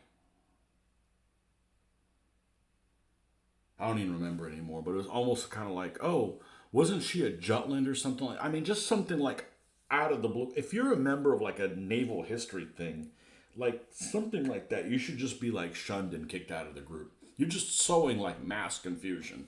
And, and then of course the first person replies to that, I didn't know that, oh, thanks for letting me know. Like, okay, you just sent somebody down. You just sent a lemming off a cliff. Dude, shut the fuck up, okay? And I'm all for freedom of speech, but don't stop sending lemmings down a cliff, It was just something that was just so obviously wrong,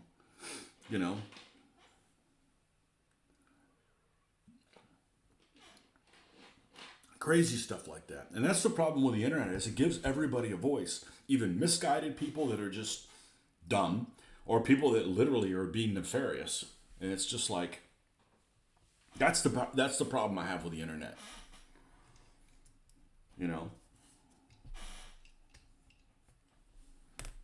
That's why America is not a democracy. We entrust in people that we elect, and that doesn't work either, obviously, but Mob rule. Mob rule on typing things on a group. But yeah, there was just some horrendous. So I figured, oh, this is going to be like a tank expert thing. I see all kinds of stuff that is just like, holy smokes. Like get your facts right, you know? There's a lot of people down the internet that like to jump out of an airplane and then check to see if they put on a parachute. And I make mistakes too, but usually if I post something that's like really wrong, I'll go and delete my comment, because I don't want to send people down the wrong way. Just like when I'm making DBA videos, we don't want to do them wrong because people could learn to do things the way we're doing them and, they're being sent off a cliff. I don't know. I just think that that's really important. I value that a lot. So, anyhow. Yeah, I know what it was. HMS, the Turpins. Oh, wasn't she the one that blew up the Indefatigable at Jutland? So wait a second. You know about a certain ship that blew up in Jutland, but you think that a battleship from 1942 was the one that did it? I mean, it's just like... Anyhow, so I probably need to unsubscribe from those groups. I thought they were a little bit more specialist, but they just, welcome anybody who just is clueless. And it's fine not to know everything, but don't run your mouth about stuff you don't know.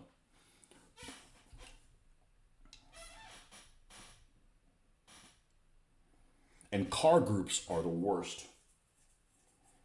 I'm a member of several car groups for the particular vehicle that I own. God, this creaky chair needs to be dealt with. Golly. My apologies if that's driving you crazy. There's nothing I can do about it. Insolent chair.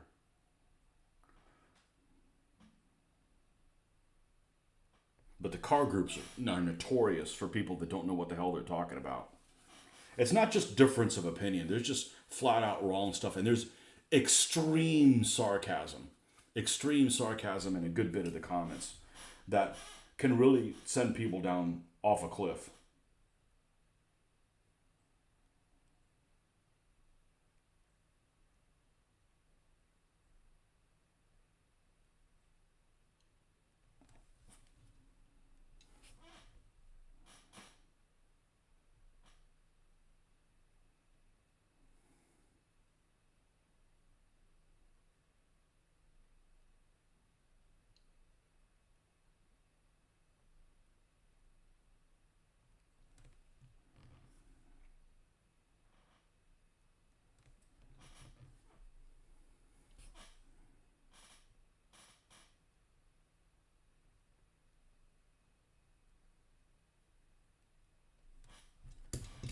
Okay, there's the E13 with the Elmer.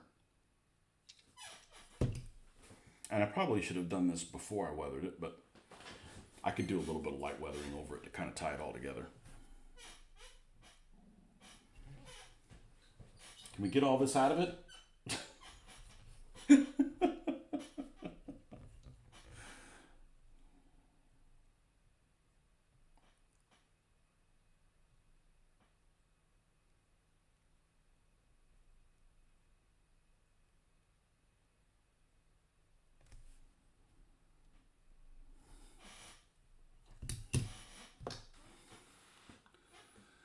I only follow Hayes, Gray, History, though Naval Historia makes it to my timeline. There's some horrible things on Naval Historia.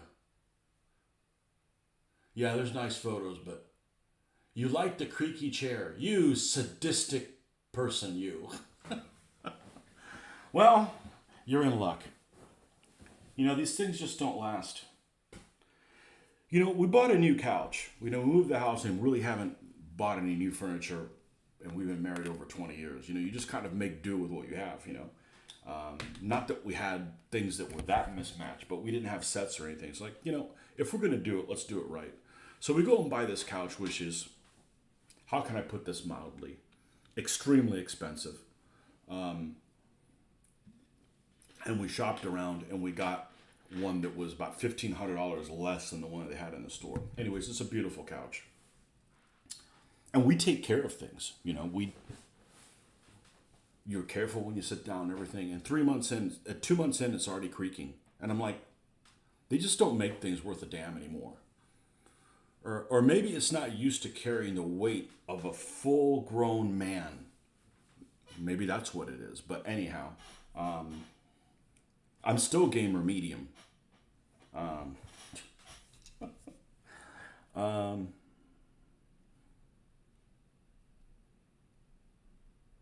Yeah, I don't know, they just don't make things like they used to.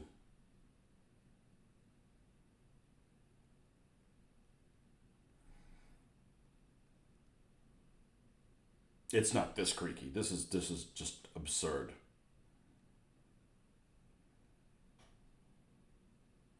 And this is a relatively new chair. I didn't start using this one until we came to this house. We'd gotten a deal on it like 2 months before we moved, and we're like, oh, we'll just no point in using this new chair at the old house. We'll just wait until we move over to the new house and just use it there. Nope, creaky bitch. That's funny. Doesn't make this sound. Is it side? I don't know. I'm glad you're enjoying it. Supposedly.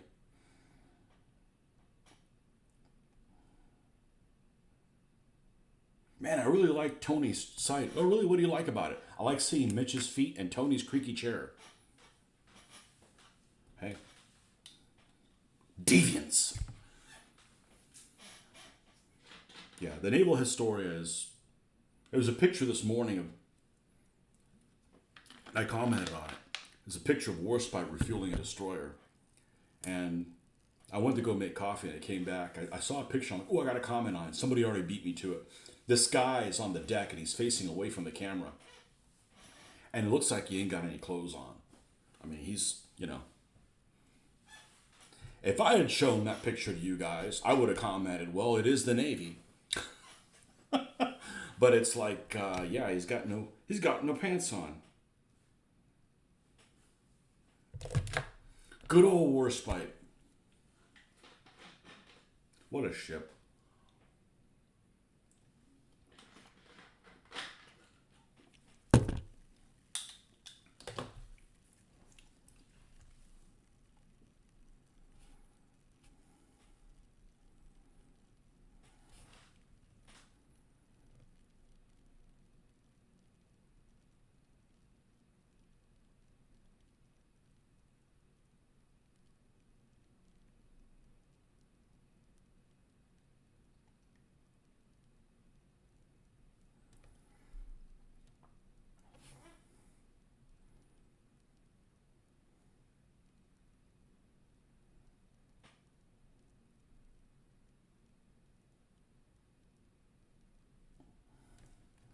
There's E13 and E13. Well, I talked about putting one on the back, but we'll just leave this be. Okay. You guys got any more names? Ethel? That's an old school name.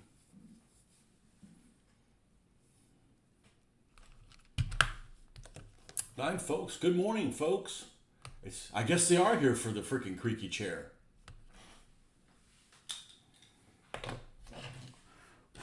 One of these has a star on the back. Only one.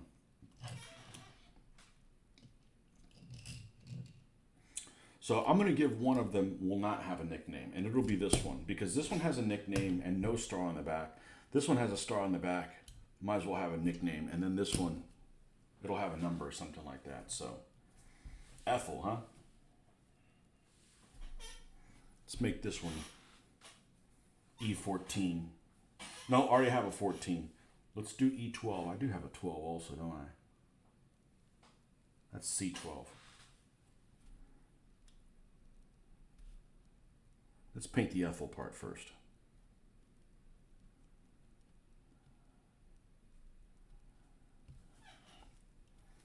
And the black's already shriveled up. Let's get a new one here.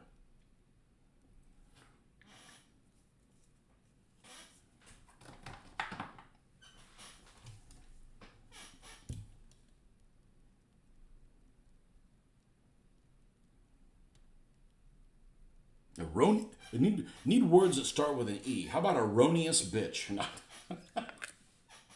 No, erroneous Ethel. No, that's a.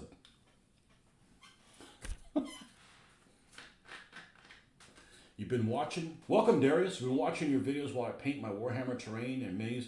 Appreciate all the tips. Thanks, man. I don't do Warhammer stuff, but that's okay if you do. I'm not trying to convert anybody. You know, I have my preferences. You know, if you like the scale you're doing, keep doing your scale. You know, it's all right. You know, a lot of the things that you do because the people that are around you do that scale. You know, I started doing 20 millimeter. A buddy of mine, we both decided to do it at the same time. He actually had a preference for one of the manufacturers more than I did, but we both liked the scale and we did them at the same time. And when we started, that everything was this was the common scale back in the early 90s. You know, I never played Napoleonic games because the players that I played with didn't play Napoleonic stuff. It's not that I hated Napoleonic things. It's just that, you know, you now once you get to a certain age, like now, I could go off on a tangent and do whatever the hell I want to, and you know, it's not that big a deal. But when you're starting off, it's certainly a problem. It's certainly an influence. Is it going to be a gray-ass day today?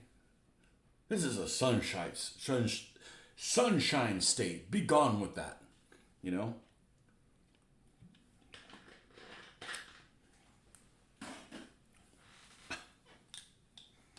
Yeah. There's some brilliant painters that do Warhammer stuff. My only problem with Warhammer, well, I'm not interested in the fantasy because I personally am interested in learning about real things, but the models are beautiful. The people that paint them do some incredible job. But I think that the rules, you know, you have these guys that are I could say it's museum quality stuff, but that's not being fair because there's a lot of crap in museums. But the guys that paint the Warhammer stuff are real wizards. And I just don't think that the rules have the kind of detail that a figure of that magnitude deserves in it. So in other words, if you're painting a figure that takes 30 hours to do, I don't want to play a game where, okay, odd or even he dies. Like, dude, like have him on the battlefield a little bit longer so we can appreciate the look out of it, not just, you know, like it'd be like playing Axis and Allies or something like that. It's a little too basic. You know, simple rules, yeah, Green Army Men that you don't even paint, you know. But as the miniatures look more beautiful and they're more complicated, in my opinion, I want the rules to be more complicated to reward the, you know, maybe that's not what other people look at, but, you know. Eugene, huge for short. The models are a pain to paint sometimes. So, here's my opinion on the plastic stuff. Way back when we were doing this stuff, we valued highly vehicles that were all white metal. Like these. These are Raphams. Oh, okay. I know they're not glued down yet. Mainly, I haven't finished them because I'm going to end up making a mess with basing it. I wasn't ready to do that. Now, I did clear off my paint area or my potential paint area in the garage, so I think that's where I'm going to use to put all the tufts and stuff on there. And I don't want all the blowing this shit and it's everywhere. I try to keep this area pretty clean so I can stay on track. But I used to value things that were white metal. I still love white metal figures. But the vehicles I prefer in plastic because you have to modify them and do stuff like that with them. It's a lot easier to drill. Like a couple of these, I don't want to drill the freaking antennas out because it's just punishing. Even though this thing should have two antennas, one here and one here. And it's hard for them to get a purchase on it. I may still end up doing it because it would look cute with two little antennas sticking up and it adds something else. But I prefer the plastic vehicles. They're just a lot easier to work with. They don't weigh as much, so if they accidentally fall on the ground, they don't crush themselves. But now the figures, I'm not a fan of those plastic figures that like, you know, multi-pose figures. Now, and people have different theories as why Games Workshop, for instance, went to doing all of their figures in plastic. I think all of their figures are now in plastic. I'm just looking at it from the outside. I'm not a Games Workshop person. So here's my theory, okay? And the reason I came up with this theory is I got out of World War II for about 20 years. I was doing DBA stuff. I come back into World War II, and so many manufacturers that I truly loved that made an excellent product are defunct. MMS, Combat Miniatures. I know their molds have been passed around like a $2 whore, but still. Battlefield Miniatures. One other one. Cromwell models. Although Cromwell wasn't white metal, they were resin. And a lot of it is due to the people that created these models are some older guy, somebody 10 to 15 to 20 years older than me that wanted to retire, and nobody in his family wanted to take up the business. It's understandable. If nobody's making a killing doing these things as a business, so if it's not your passion, you're not going to do it. If I died now, nobody in my family is going to pick this up. They're not going to know what to do with it. It's just not their passion. And so that's one of the reasons that they're not made. And the other reason that I had not considered, I seriously had not considered this. This is the case in Battlefield Miniatures, I heard. Their molds are fucked up. And so what do you mean their molds are fucked up? I bought the Stalingrad. Battlefield Miniatures came up with a Stalingrad range right before I switched to DBA. 2002, 2003, maybe even 2001. They made all these beautiful Germans and Russians for the Battle of Stalingrad, guys with ripped pants and things like that. And since I'm doing a skirmish game, I bought one of every pack because I want all the figures to be different because they're all different characters. They all have different surnames on them. I want them to look different from each other. I came back and found out, hey, let's see how these companies are doing. Oh, those molds have been destroyed. What do you mean the molds are destroyed? Well, after casting them multiple times, they need to be refurbed. And something I hadn't even considered because that's not really the business that I'm in. I just buy stuff and I paint them. I don't think that, they would have gotten but apparently that's a thing. The molds get damaged or they get worn out over time. So they were never redone. So all of those things are gone. And so I'm thinking, if you do things in injection molded plastic, because most molds is like white metal poured into something rubber, right? I think that's how they work. That's how most of them are. But injection molded is you're squirting a plastic into a mold that is made of metal. So the mold is a lot more durable compared to the material you're putting into it. And I'm thinking maybe that's why they're doing it, so they don't have that problem in 10 years that they can't make these anymore because they got to redo all their molds. Because the whole thing, the white metal's too expensive. That gets passed on to the consumer, right? I mean, if you're making a product, if you're making bread and your bread costs more money to make, you just have to charge more for the bread. It gets passed on to the consumers. But maybe it's so that they don't have to go and reinvest into redoing their molds if they have a more durable mold. That's just my brainstorming thinking. I may be completely wrong, but I'm just thinking maybe that's what it is. I don't, and then I can see the value of doing that if that's the case. I never considered that, I'm not in the mold making business, so I never really thought about that, but I guess that could be a consideration. You don't have to be like, okay, in about 8 years, we're going to have to put this money aside to be able to refurb these molds or we can't make them anymore. And then we can't continue getting the revenue from the money that we spent the sculptor to actually make the original mold. So I'm just like brainstorming, like, why? And I never really thought about it until I go and like, I want to see what figures I'm missing or what have they made since then. I'm like, and they don't even have a website. Like they're out of like business. And I'm like, holy shit, what the hell happened? And maybe that's part of the consideration. The Games Workshop makes things, or maybe a lot of companies make things out of injection molded plastic. And I'm actually fine with injection molded plastic, but it depends on the plastic. The plastic Soldier Company plastic is superb. It is excellent. It has enough girth. It it sands well. It sands really well. It has a lot of not a science guy again. Um, it has a lot of properties to the plastic that are very lubricate. It feels lubricated even though it's not soft. So you don't have it doesn't snap as easy as say something that's very brittle. I'm a big fan of it. But so all plastics are not all the same, but they're a lot easier to do conversions and stuff on them. But I'm wondering if that's like the behind the scenes really what the reason is because I don't think Games Workshop makes anything that's not that's plastic anymore. But yeah, you don't want to spend a ton of money on things and then oh, I can't recast them again. What do you mean? Like, okay, well, let's get the sculptor to redo them. Oh, the sculptor died. Oh, fuck. I mean, you work for front rank figures for a few years. The rubber molds need replacing after a while. Using in master figures, it's not a huge issue provided you have the master figures. Okay.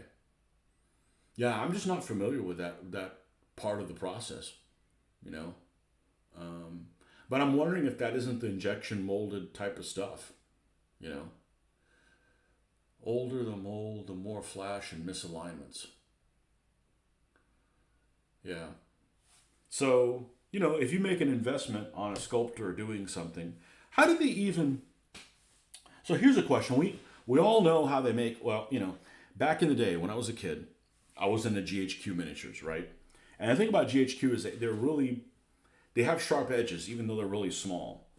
And I thought, in my ignorance, that there was some kind of CAD program where they would make a model this big and then they would shrink it by, condensing the movements. Like, instead of the thing coming over and cutting it, an inch, it would be reduced by, to a quarter of an inch. And somehow they made the original smaller.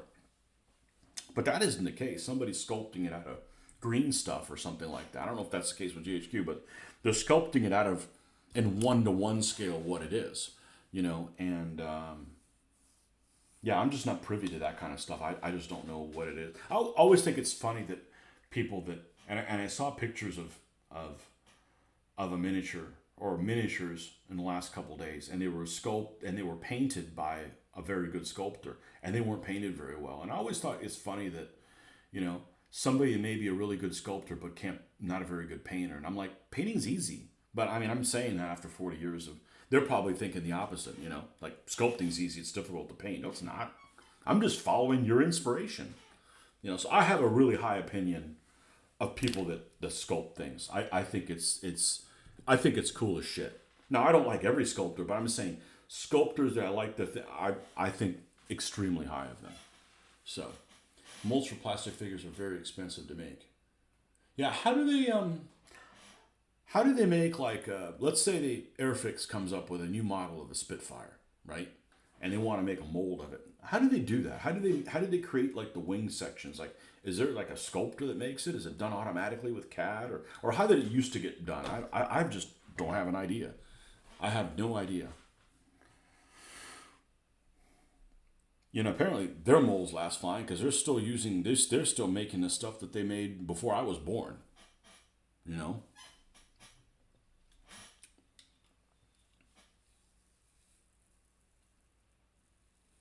Front rank figures were sculpted using green stuff on a dolly. My favorite saying that was, I'm going to find out who the hell said this saying, but this is back when I used to go on the miniatures page every morning.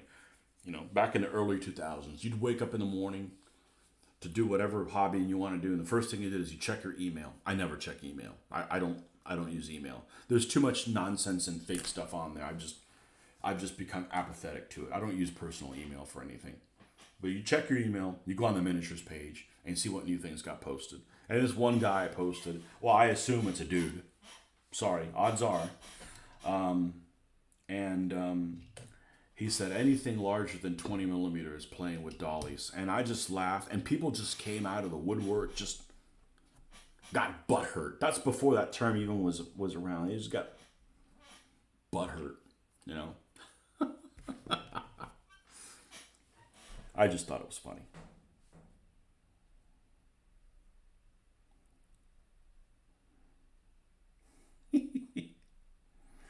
All right, let's put, before I get further along, I'm going to put these gaps in this E13. So it looks like this was painted with a stencil. So we're going to put a vertical there on the 3. Oh.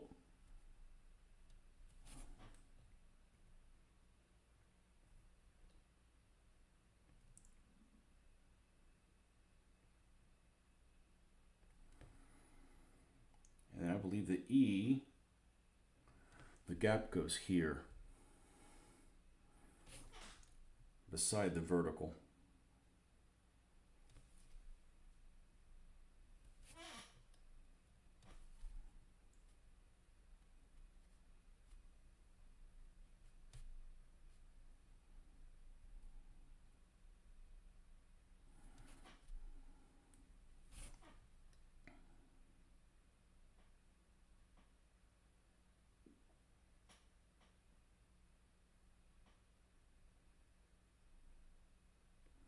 You know, but we all have our scale preferences. Some people like some scales and don't like others. You know, if you're talking about model kits, I never liked 148 scale aircraft. I never did. They didn't have a great variety of planes at the time. They probably do now.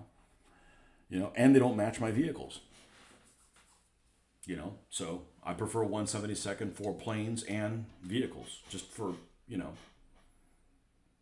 for clarity, for consistency.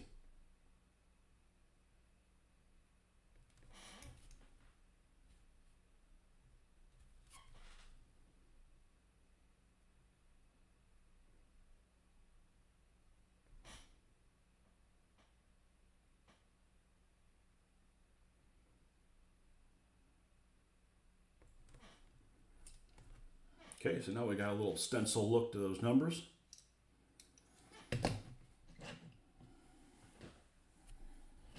Now we can move on to Ethel.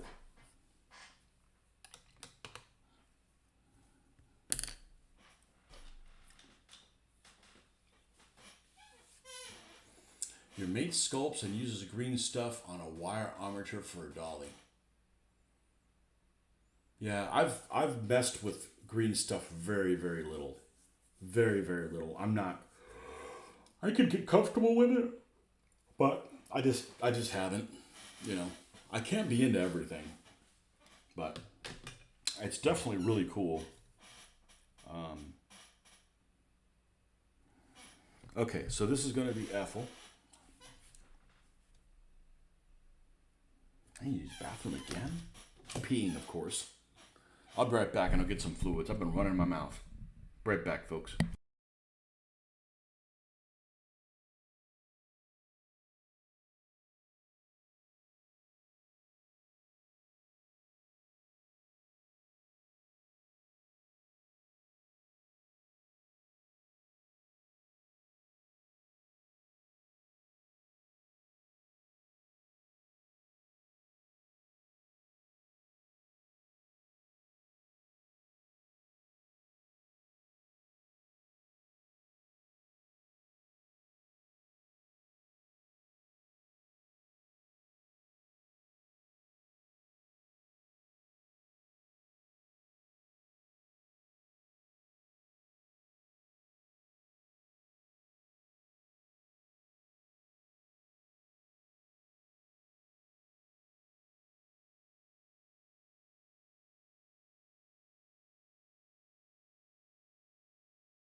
I got a sliding glass, not a sliding glass door. I got a sliding barn style door that goes in between this room and the rest of the house. Basically like a great room. And I noticed there was like a coffee stain up where my hand is. That just seems really weird.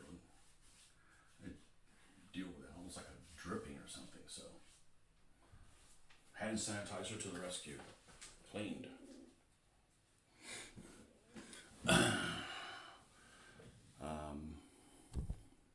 I switched to water. No, we didn't clean our coffee cup. We just have dirty water.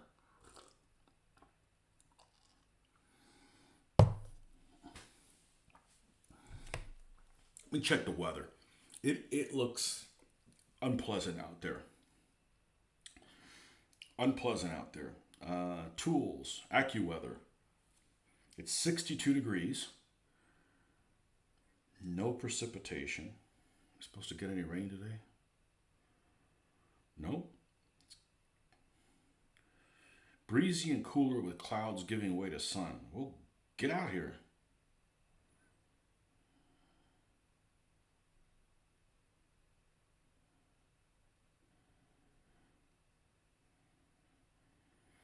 Yeah, that's the problem about. I don't know if I do really well living in the UK. I need sunlight. I need sunlight. I'm fine with cool weather. I would love to live somewhere cooler than here, but I need sunlight.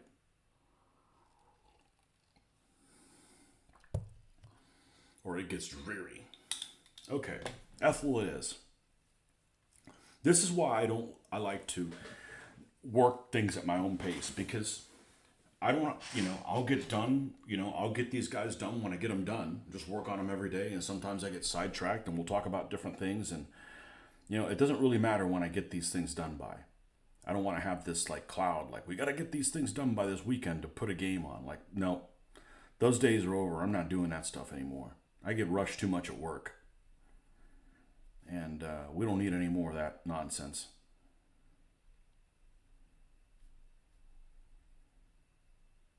Okay, this is, I think, a dark enough gray. All right, so we're going to do Ethel. I could put it in a different place, but honestly, that's as good a place as any.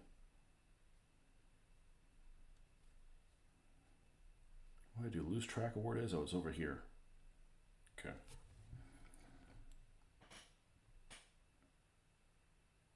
Nope, we need a little bit more white in it.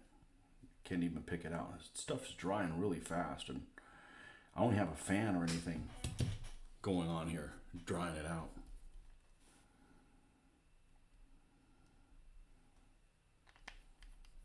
What's the worst model kit you've ever put together? What's a model kit that, like, I'm not touching this in a million years again? Or maybe it was one you didn't finish. Maybe it was one you threw away because it was so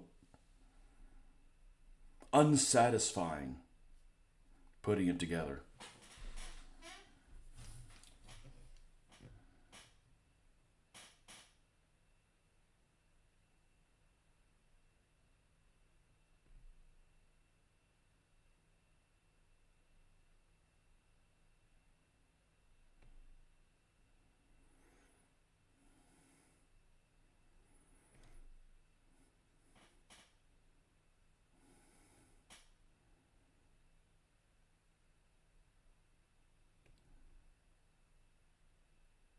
The one I can think of right off the bat is the freaking King Tiger by Pegasus.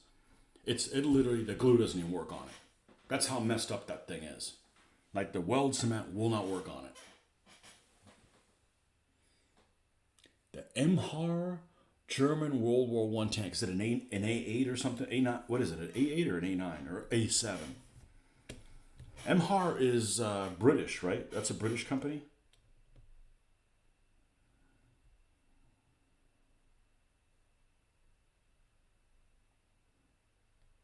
I've heard horror stories about a company called Ace.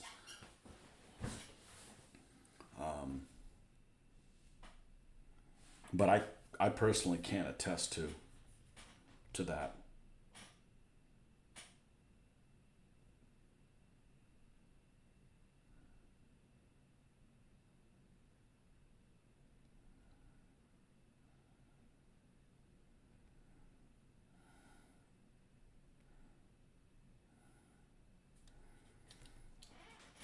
could barely make it out. But there's Ethel. And let's go ahead and do equivalently on the other side.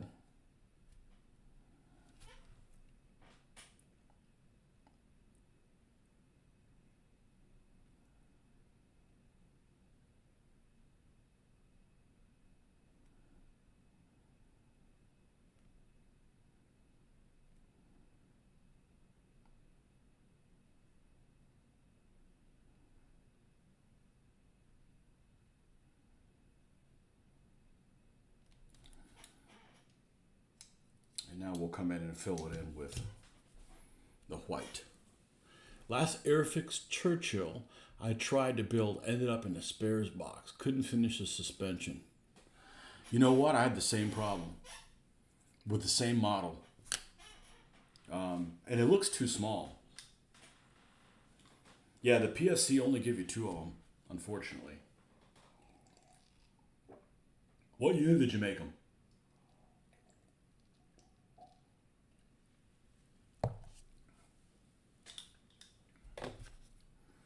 And you can't make a Churchill 7 out of them either.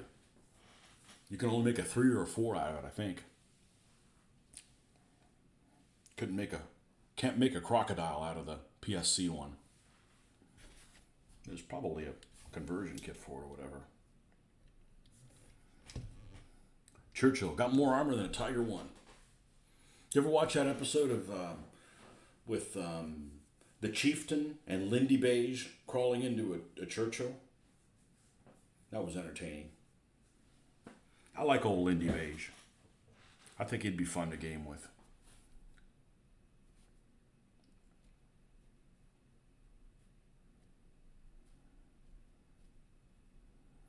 And he speaks really, really fast, and I understand every single thing he says. I mentioned he was at Historicon a couple years ago. But that was before I knew who he was, or I would have gone to see him.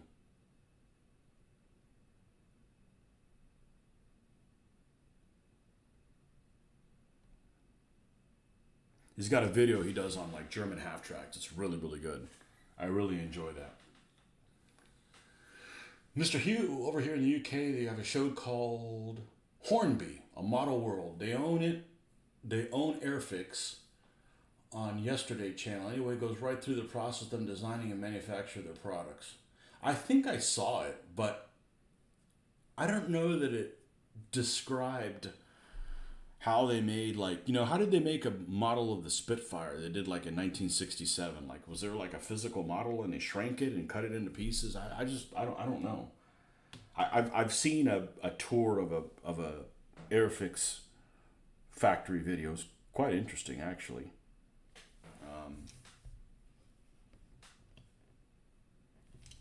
Hornby, what did they do before they bought Airfix? Sounds like it'd be like a model train company or something like that. Hornby, that's what it sounds like.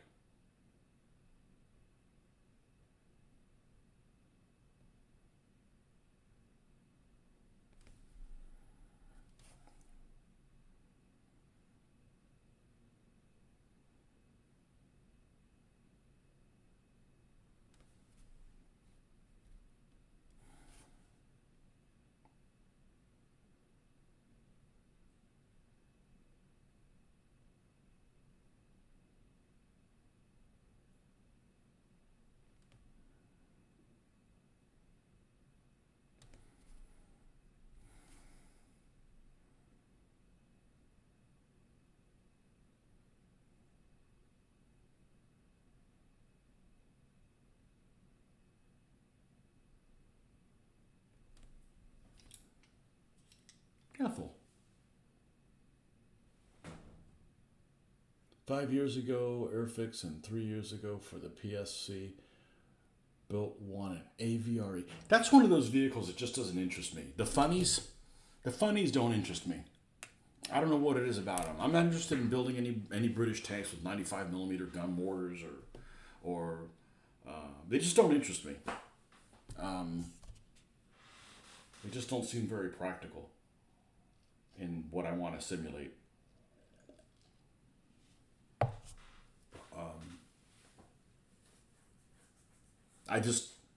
got this mine roller one because it was a Sherman one in there, but I took the thing off. But honestly, I should probably put this on a stand and, you know, I don't want to do the beach landing stuff. It just doesn't.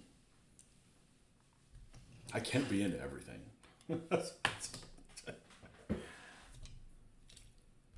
That's not to poo-poo any of the veterans that did that valuable service. It's just not my thing, you know.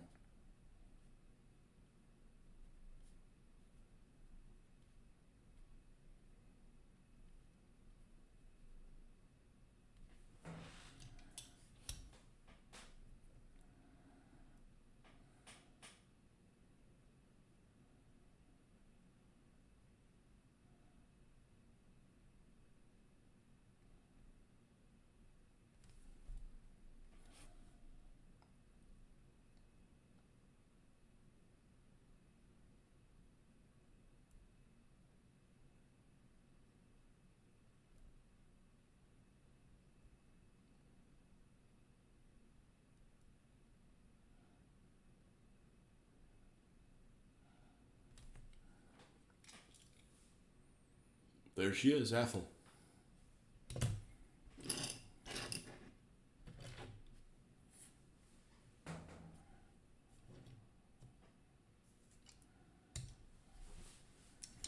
This one's got a lot more space. We're going to make this one Evelyn. Go ahead and do all three of them.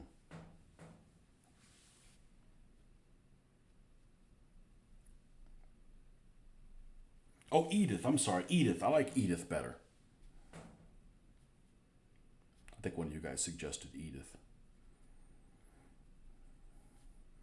And it's not one of those vehicles I just read about. I don't want to be all copycatty, you know? Airfix did detailed drawings on the subject, then planned how to make the kit and how the mold would be set up before someone engraved the mold. Now they use CAD. Yeah. Did I tell you somebody actually, I came across that recently on one of those websites, the airplane site or something like that we were just talking about. Somebody actually admitted that they did not find the Spitfire attractive. Now I'll be honest with you, I don't like the tropical Mark V with the big chin. That's the only one. All the other ones are attractive, you know. And still, the chin one looks great from the top. You don't see it. But I actually don't like the tropical Messerschmitt either. I don't like the F Messerschmitt. It's got a little bit too many. It's a little too soft looking. Looks a little too much like a Heinkel 100. A little too soft edged.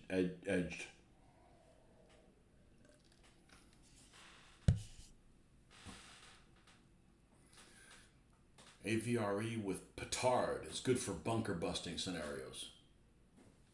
Yeah, I'd only be able to fire. You'd only be able to fire it once a game in this. Or what's that other one? Is the Stormoser Tiger? It has the King Tiger with the fixed 15-inch mortar. Just not practical for this scale.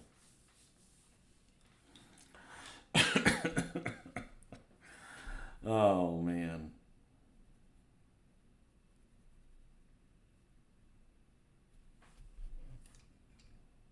Oh, we need to make this a little bit.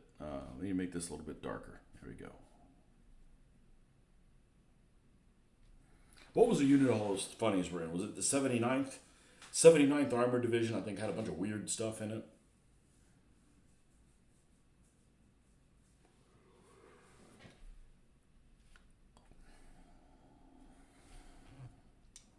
So here's the thing for you British tank nuts. I really want some Matildas. I really want some Matilda 2s. But the SG kit is really expensive. And the suspension's a nightmare. The Airfix one is too small. I think it's 1/76. So I think the one from Italy is the SU mold. But S Model makes two. They make a close support one and they make a standard one, but they're both in Soviet service with Soviet markings. I don't care about the Soviet mark. I can paint my own damn markings. I'm not worried about that. But what I understand, it's a later version of the Matilda. And I think the difference has to do with like maybe some of the patterns of the bolts that are on the side of the armor, which is I can't think of the word I'm trying to think of. Ubiquitous to the look of the tank. Is it really that big? Would it be that much of a sin if I just got some of the S models that come two to a pack and paint them like, Matildas that were around during Battle Axe in June 1941? You think it'd be that much of a sin? Are they that much different? Because I wouldn't mind getting a handful of them. I mean, Matildas are cute as hell, and that'd be a way to get them pretty reasonably priced. Hobart's funny. It's a 79th. How do I know that? I'm a 135th scale model. You remember stuff like that. Is there that much difference between the SU Matilda kit and the S model one? I'm not doing any Matildas in Soviet service.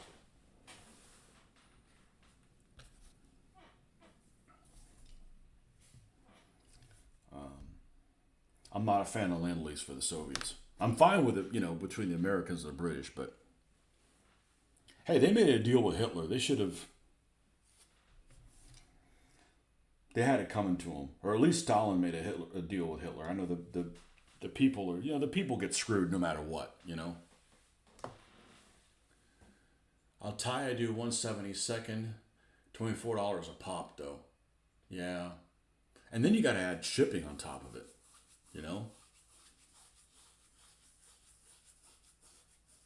I do have a book on the Matilda. I didn't look it up. I think you could do an Australian ones or. God, the problem with doing an Australian Matilda is the Japanese literally have to strap bombs to themselves and like crawl underneath a Matilda to have any chance of knocking it out. I mean, you think the Germans had a problem knocking out Matildas in 41. The Japanese just stand no chance. There's no chance of knocking one out with anything. The Japanese just had really, really poor anti-tank weapons. Really poor anti-tank weapons. Okay, this is Edith. Okay. So can I get away using the S model Matilda for 1941?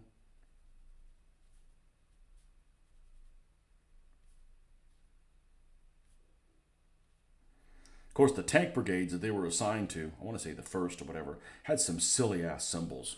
Just like an hourglass, and that's it. It was like, that's not very inspiring. Come on, you guys want to see me do some Matildas and counter scheme, don't you? It'd be like a wet dream. And the correct counter scheme, not the one with the light blue that we grew up thinking was correct and isn't.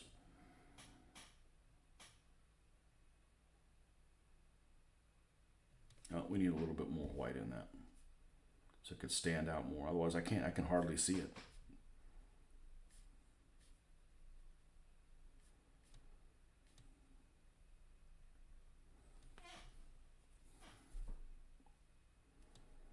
The S model Crusaders don't have an opening hatch. That's a shame. If I'm gonna have six or eight Crusaders or something like that, I want at least one with a commander popping his head out of.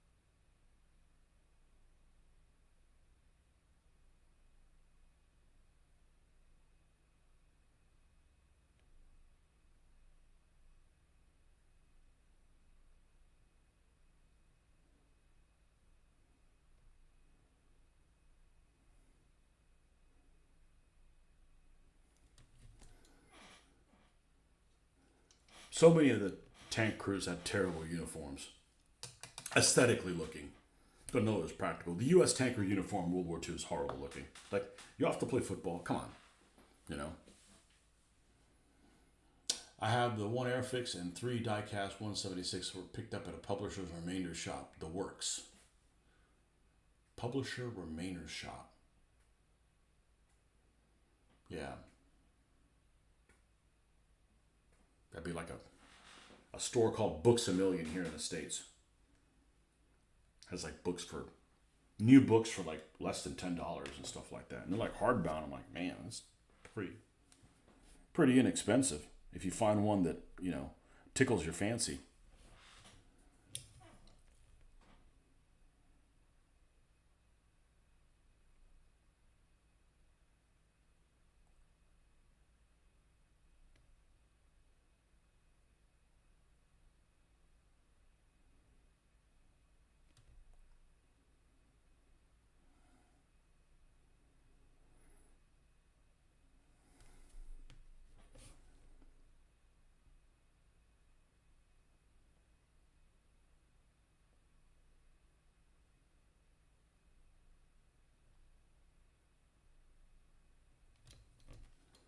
Edith.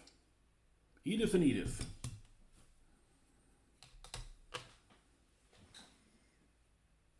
Okay, Harvey. Time for lunch. Man, you're making me hungry.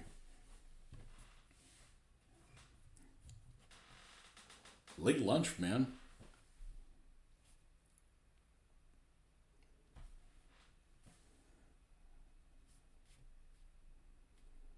It's still dreary out there. Come on, sunshine.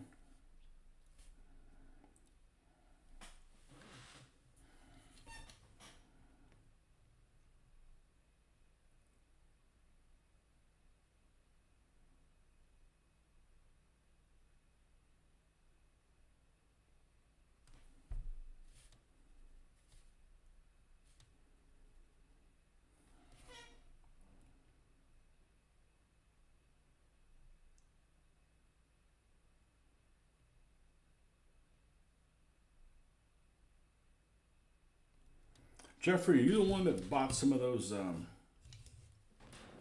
Plastic Soldier Company Humber armored cars that they just came out with? One of you guys did. I think it was you.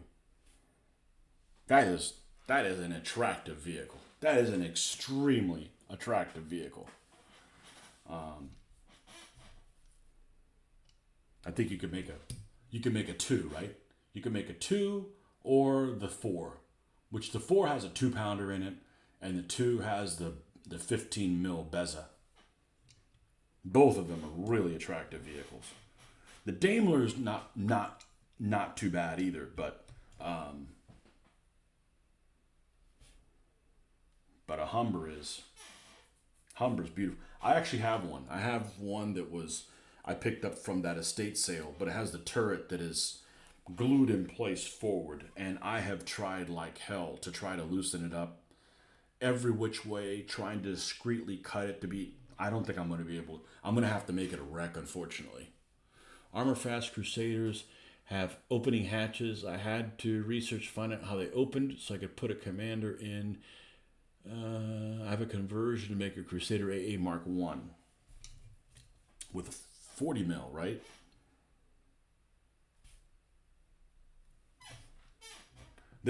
There's a vehicle that was definitely used in the ground support role.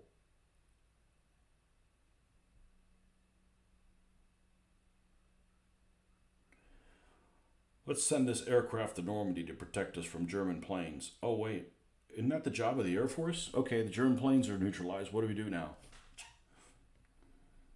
I know there's Germans in the farmhouse. Let's get rid of the farmhouse. Da da da da da da. I mean, it's just.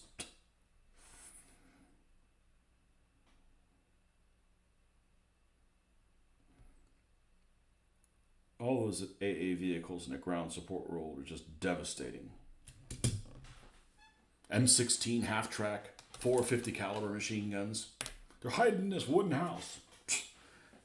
Let's make the wooden house seem like it's made out of paper mache. And there's Edith. How are the Armor Fast Crusaders? They okay? Seems like the Armor Fast stuff went up in price big time.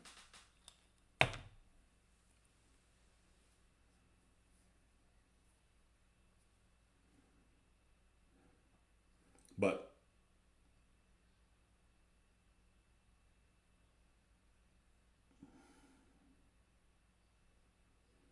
um,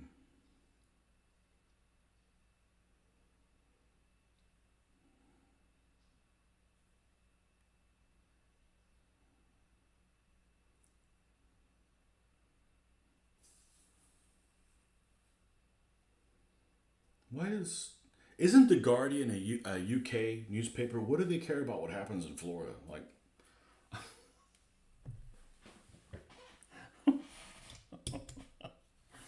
oh well. There's the news for you. Always trying to start trouble. Okay. Um, I feel like another one of these needs a number on it. Edith. We'll make Edith E11.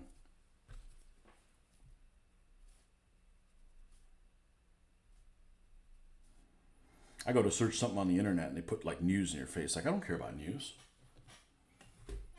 First of all, I don't care. And second of all, I don't believe that what I'm hearing is, necessarily not tweaked.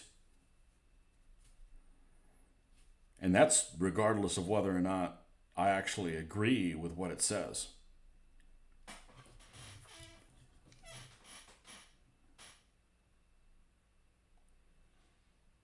E.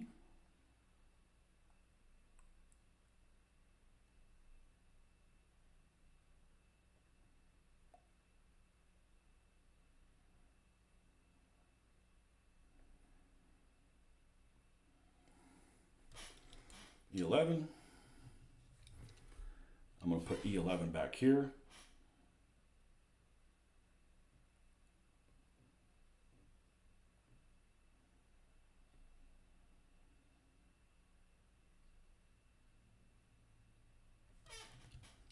And then E11 back here.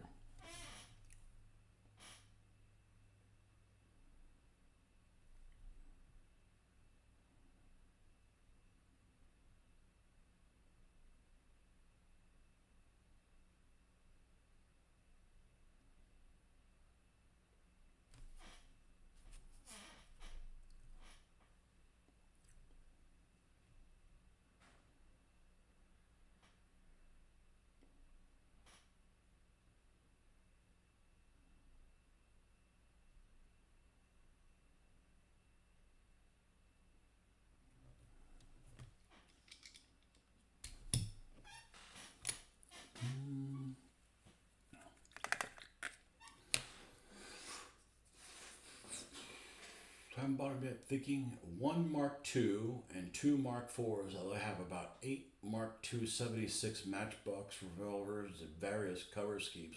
It's a beautiful vehicle. It is a beautiful vehicle. Crusader's pretty basic Mark II.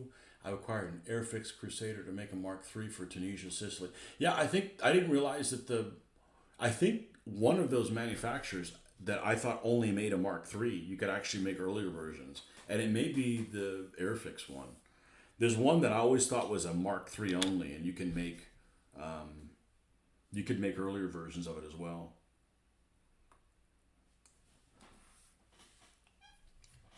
Crusader's a good looking tank. I know they had their issues. It's a good looking tank. It's also a strange tank in the sense that as it got a more powerful weapon, it got less and less crew members in it, just because of the size of that 6 pounder. I mean, the 6 pounder in the desert is that's a that pretty much penetrates any German tank, no problem. It's a hell of a good round.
This chair is driving me bananas.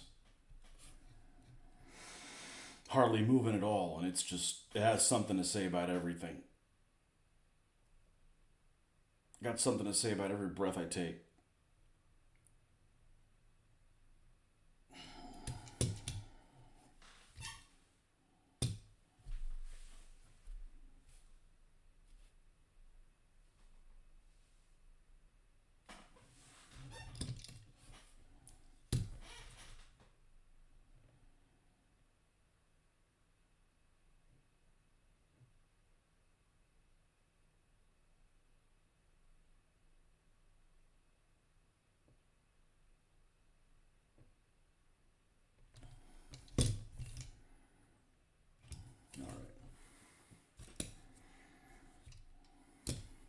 So we're not going to put an E number on Ethel because they didn't always have them.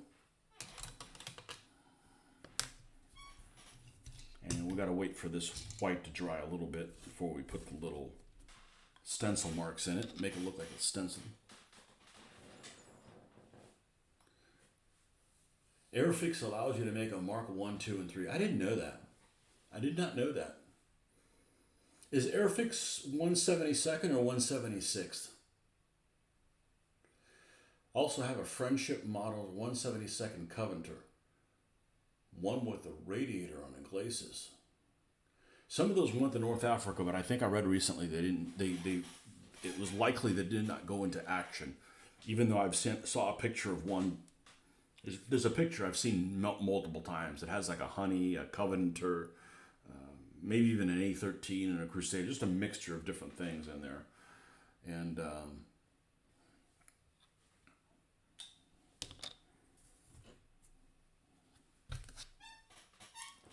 all right, we got any of this olive drab still alive?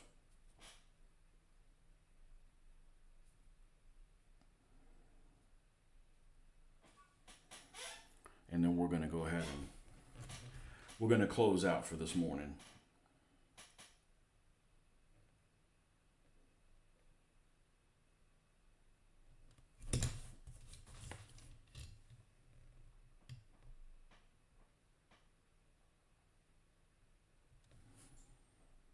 No, it's not dry enough. We're going to have to close out now. Let's wait for, I don't want to pull that. The fact that I'm using the Flow Aid ends up, means it takes a little longer to dry, but getting close to finishing these guys. And where's the,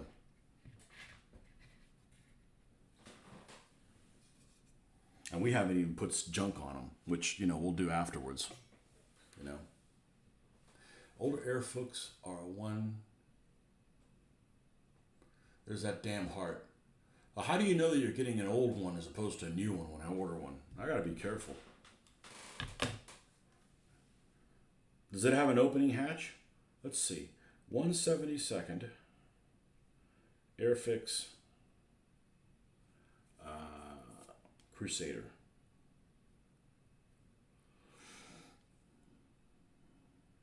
Yeah, this is some old ass box art.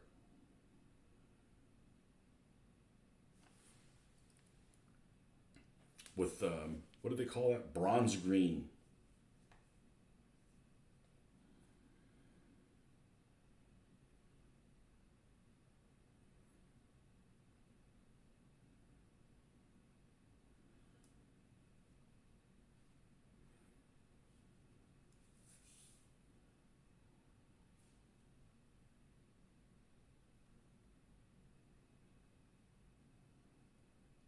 Good looking vehicle.